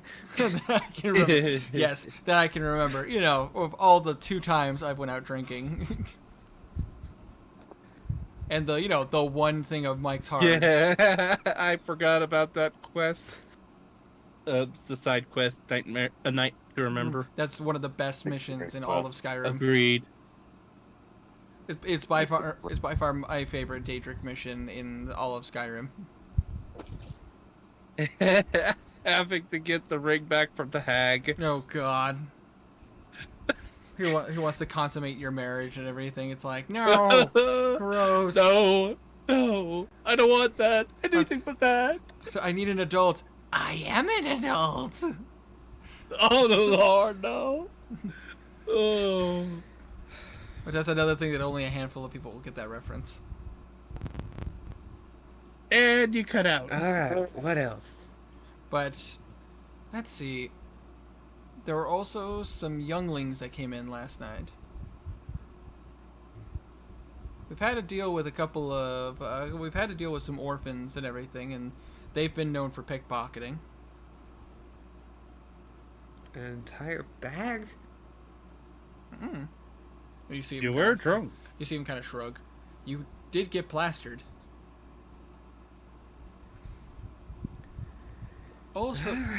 Also, there was this shady-looking fella. Skinny, long black coat, kind of slicked back hair. Probably uses like yak grease or something for it. I don't know. It's kind of weird. Apparently he was flirting with you, and apparently something was going on there. And then he got up and slapped you and walked out. Yeah. And then Mary walked in and she slapped you because you were drunk. And next thing you know, you were asleep on the bar. Right. That sounds about right. So I just threw a blanket on you and let you sleep at the bar. Thank you. Not a problem. Guess I gotta find my stuff. Alright, so you get up to go find your stuff, and that is where we're going to end tonight's session. Oh, thank God, I'm so tired. I know. Yeah, it's been a 4-hour stream. It's been pretty But I say long. we went 4 hours, and Yeah. And it was a pretty good session. yeah, it was kind of a go ahead. I think it's gonna be kind of easy because it's kind of hard to miss a dark blue bag of holding. True. Very true. Oh, I know. And don't forget, Kazir has connections. Yeah. I'm gonna make Garnet assist to you and give you disadvantage. I know how to fix guns. That was the goofiest laugh I've ever had. So, quick question. Yeah? What's a gun? That's not where the trigger goes. You don't know. Mine's better. Put the trigger at the front of the gun, just in the Shouldn't that be on top? Shouldn't that be on top? I don't know what you're talking about. This is how I've always seen guns. How many guns have Okay. you seen? How many guns do you own? Okay, well, I'm gonna hop off and go to bed because I am very tired. Why is the hammer point not in there? Hey man, why are you taking shots at me? Bye. Do a barrel roll. And One more roll to see if I can fix the gun. what's up? One more roll to see if I can fix the gun. Sure, I'll give you one more roll. But you are still at disadvantage because you went. Yep. It's tired. Oh. Nope. So- 14. God, you are I, rolling. You spend the majority. You spend all morning trying to fix that gun. You still can't get it. That's sad. That's tragic. Well, well, I am. it is the light shot, which is a legendary way. It is almost classified as a ultra. Yeah, rare but I item. mean, what I meant is, each time he rolls, the number gets lower and lower. It doesn't I help. need to go. so, I need to go to Uncle Dude and Oh. get that coffee so I can maybe do it. Have Blue help you. Blue. No. No. So I have a conductor stick, my clothing, rapier, and the desecration dagger. That's about it. Everything else was in the Oof. bag of holding that was stolen from you. You said openly that I want to get drunk. I rolled to see if you blacked out. You didn't black out, but you don't remember how you fell asleep. Maybe it was probably from Mary. Just knock Also, me also, out. it was going to end with Mary smacking you. By the way, Yeah, Yeah. like no matter what, that was how that was going to end. agreed. I rolled for it. I could tell. I have a few things. I still have my backpack. Oh yeah. Uh, I thought you put your backpack in your bag of holding. you don't put a backpack in the bag of holding. I mean, you could though. Why? You could, but you shouldn't. You should never put a bag of holding inside of a bag of holding. That is a bad Yeah, You should idea. not do that. Because you'll Or a Makes a black hole. yeah, it makes or a a black portal hole. hole. Portable hole. I meant to say. Alright. So I have Oh god. those. Henry can mass produce weapons of mass destruction. What? He's American. Oh God. But I mean, how? But he can create I bags of can holding. mass produce bags of holding. Oh yeah. And that's scary thought. Like, just imagine you're being chased by hordes of people. You put a bag of holding in a bag of holding and throw it. Because basically you're Oh, wait, no, exploding. when- You're exploding a dimension, essentially. Yeah. And it This then is- then it explodes in an outward direction. This is gonna be an interesting time next session. Absolutely. Better say. Yeah, it's gonna be hard. This is a side quest I did not expect to happen.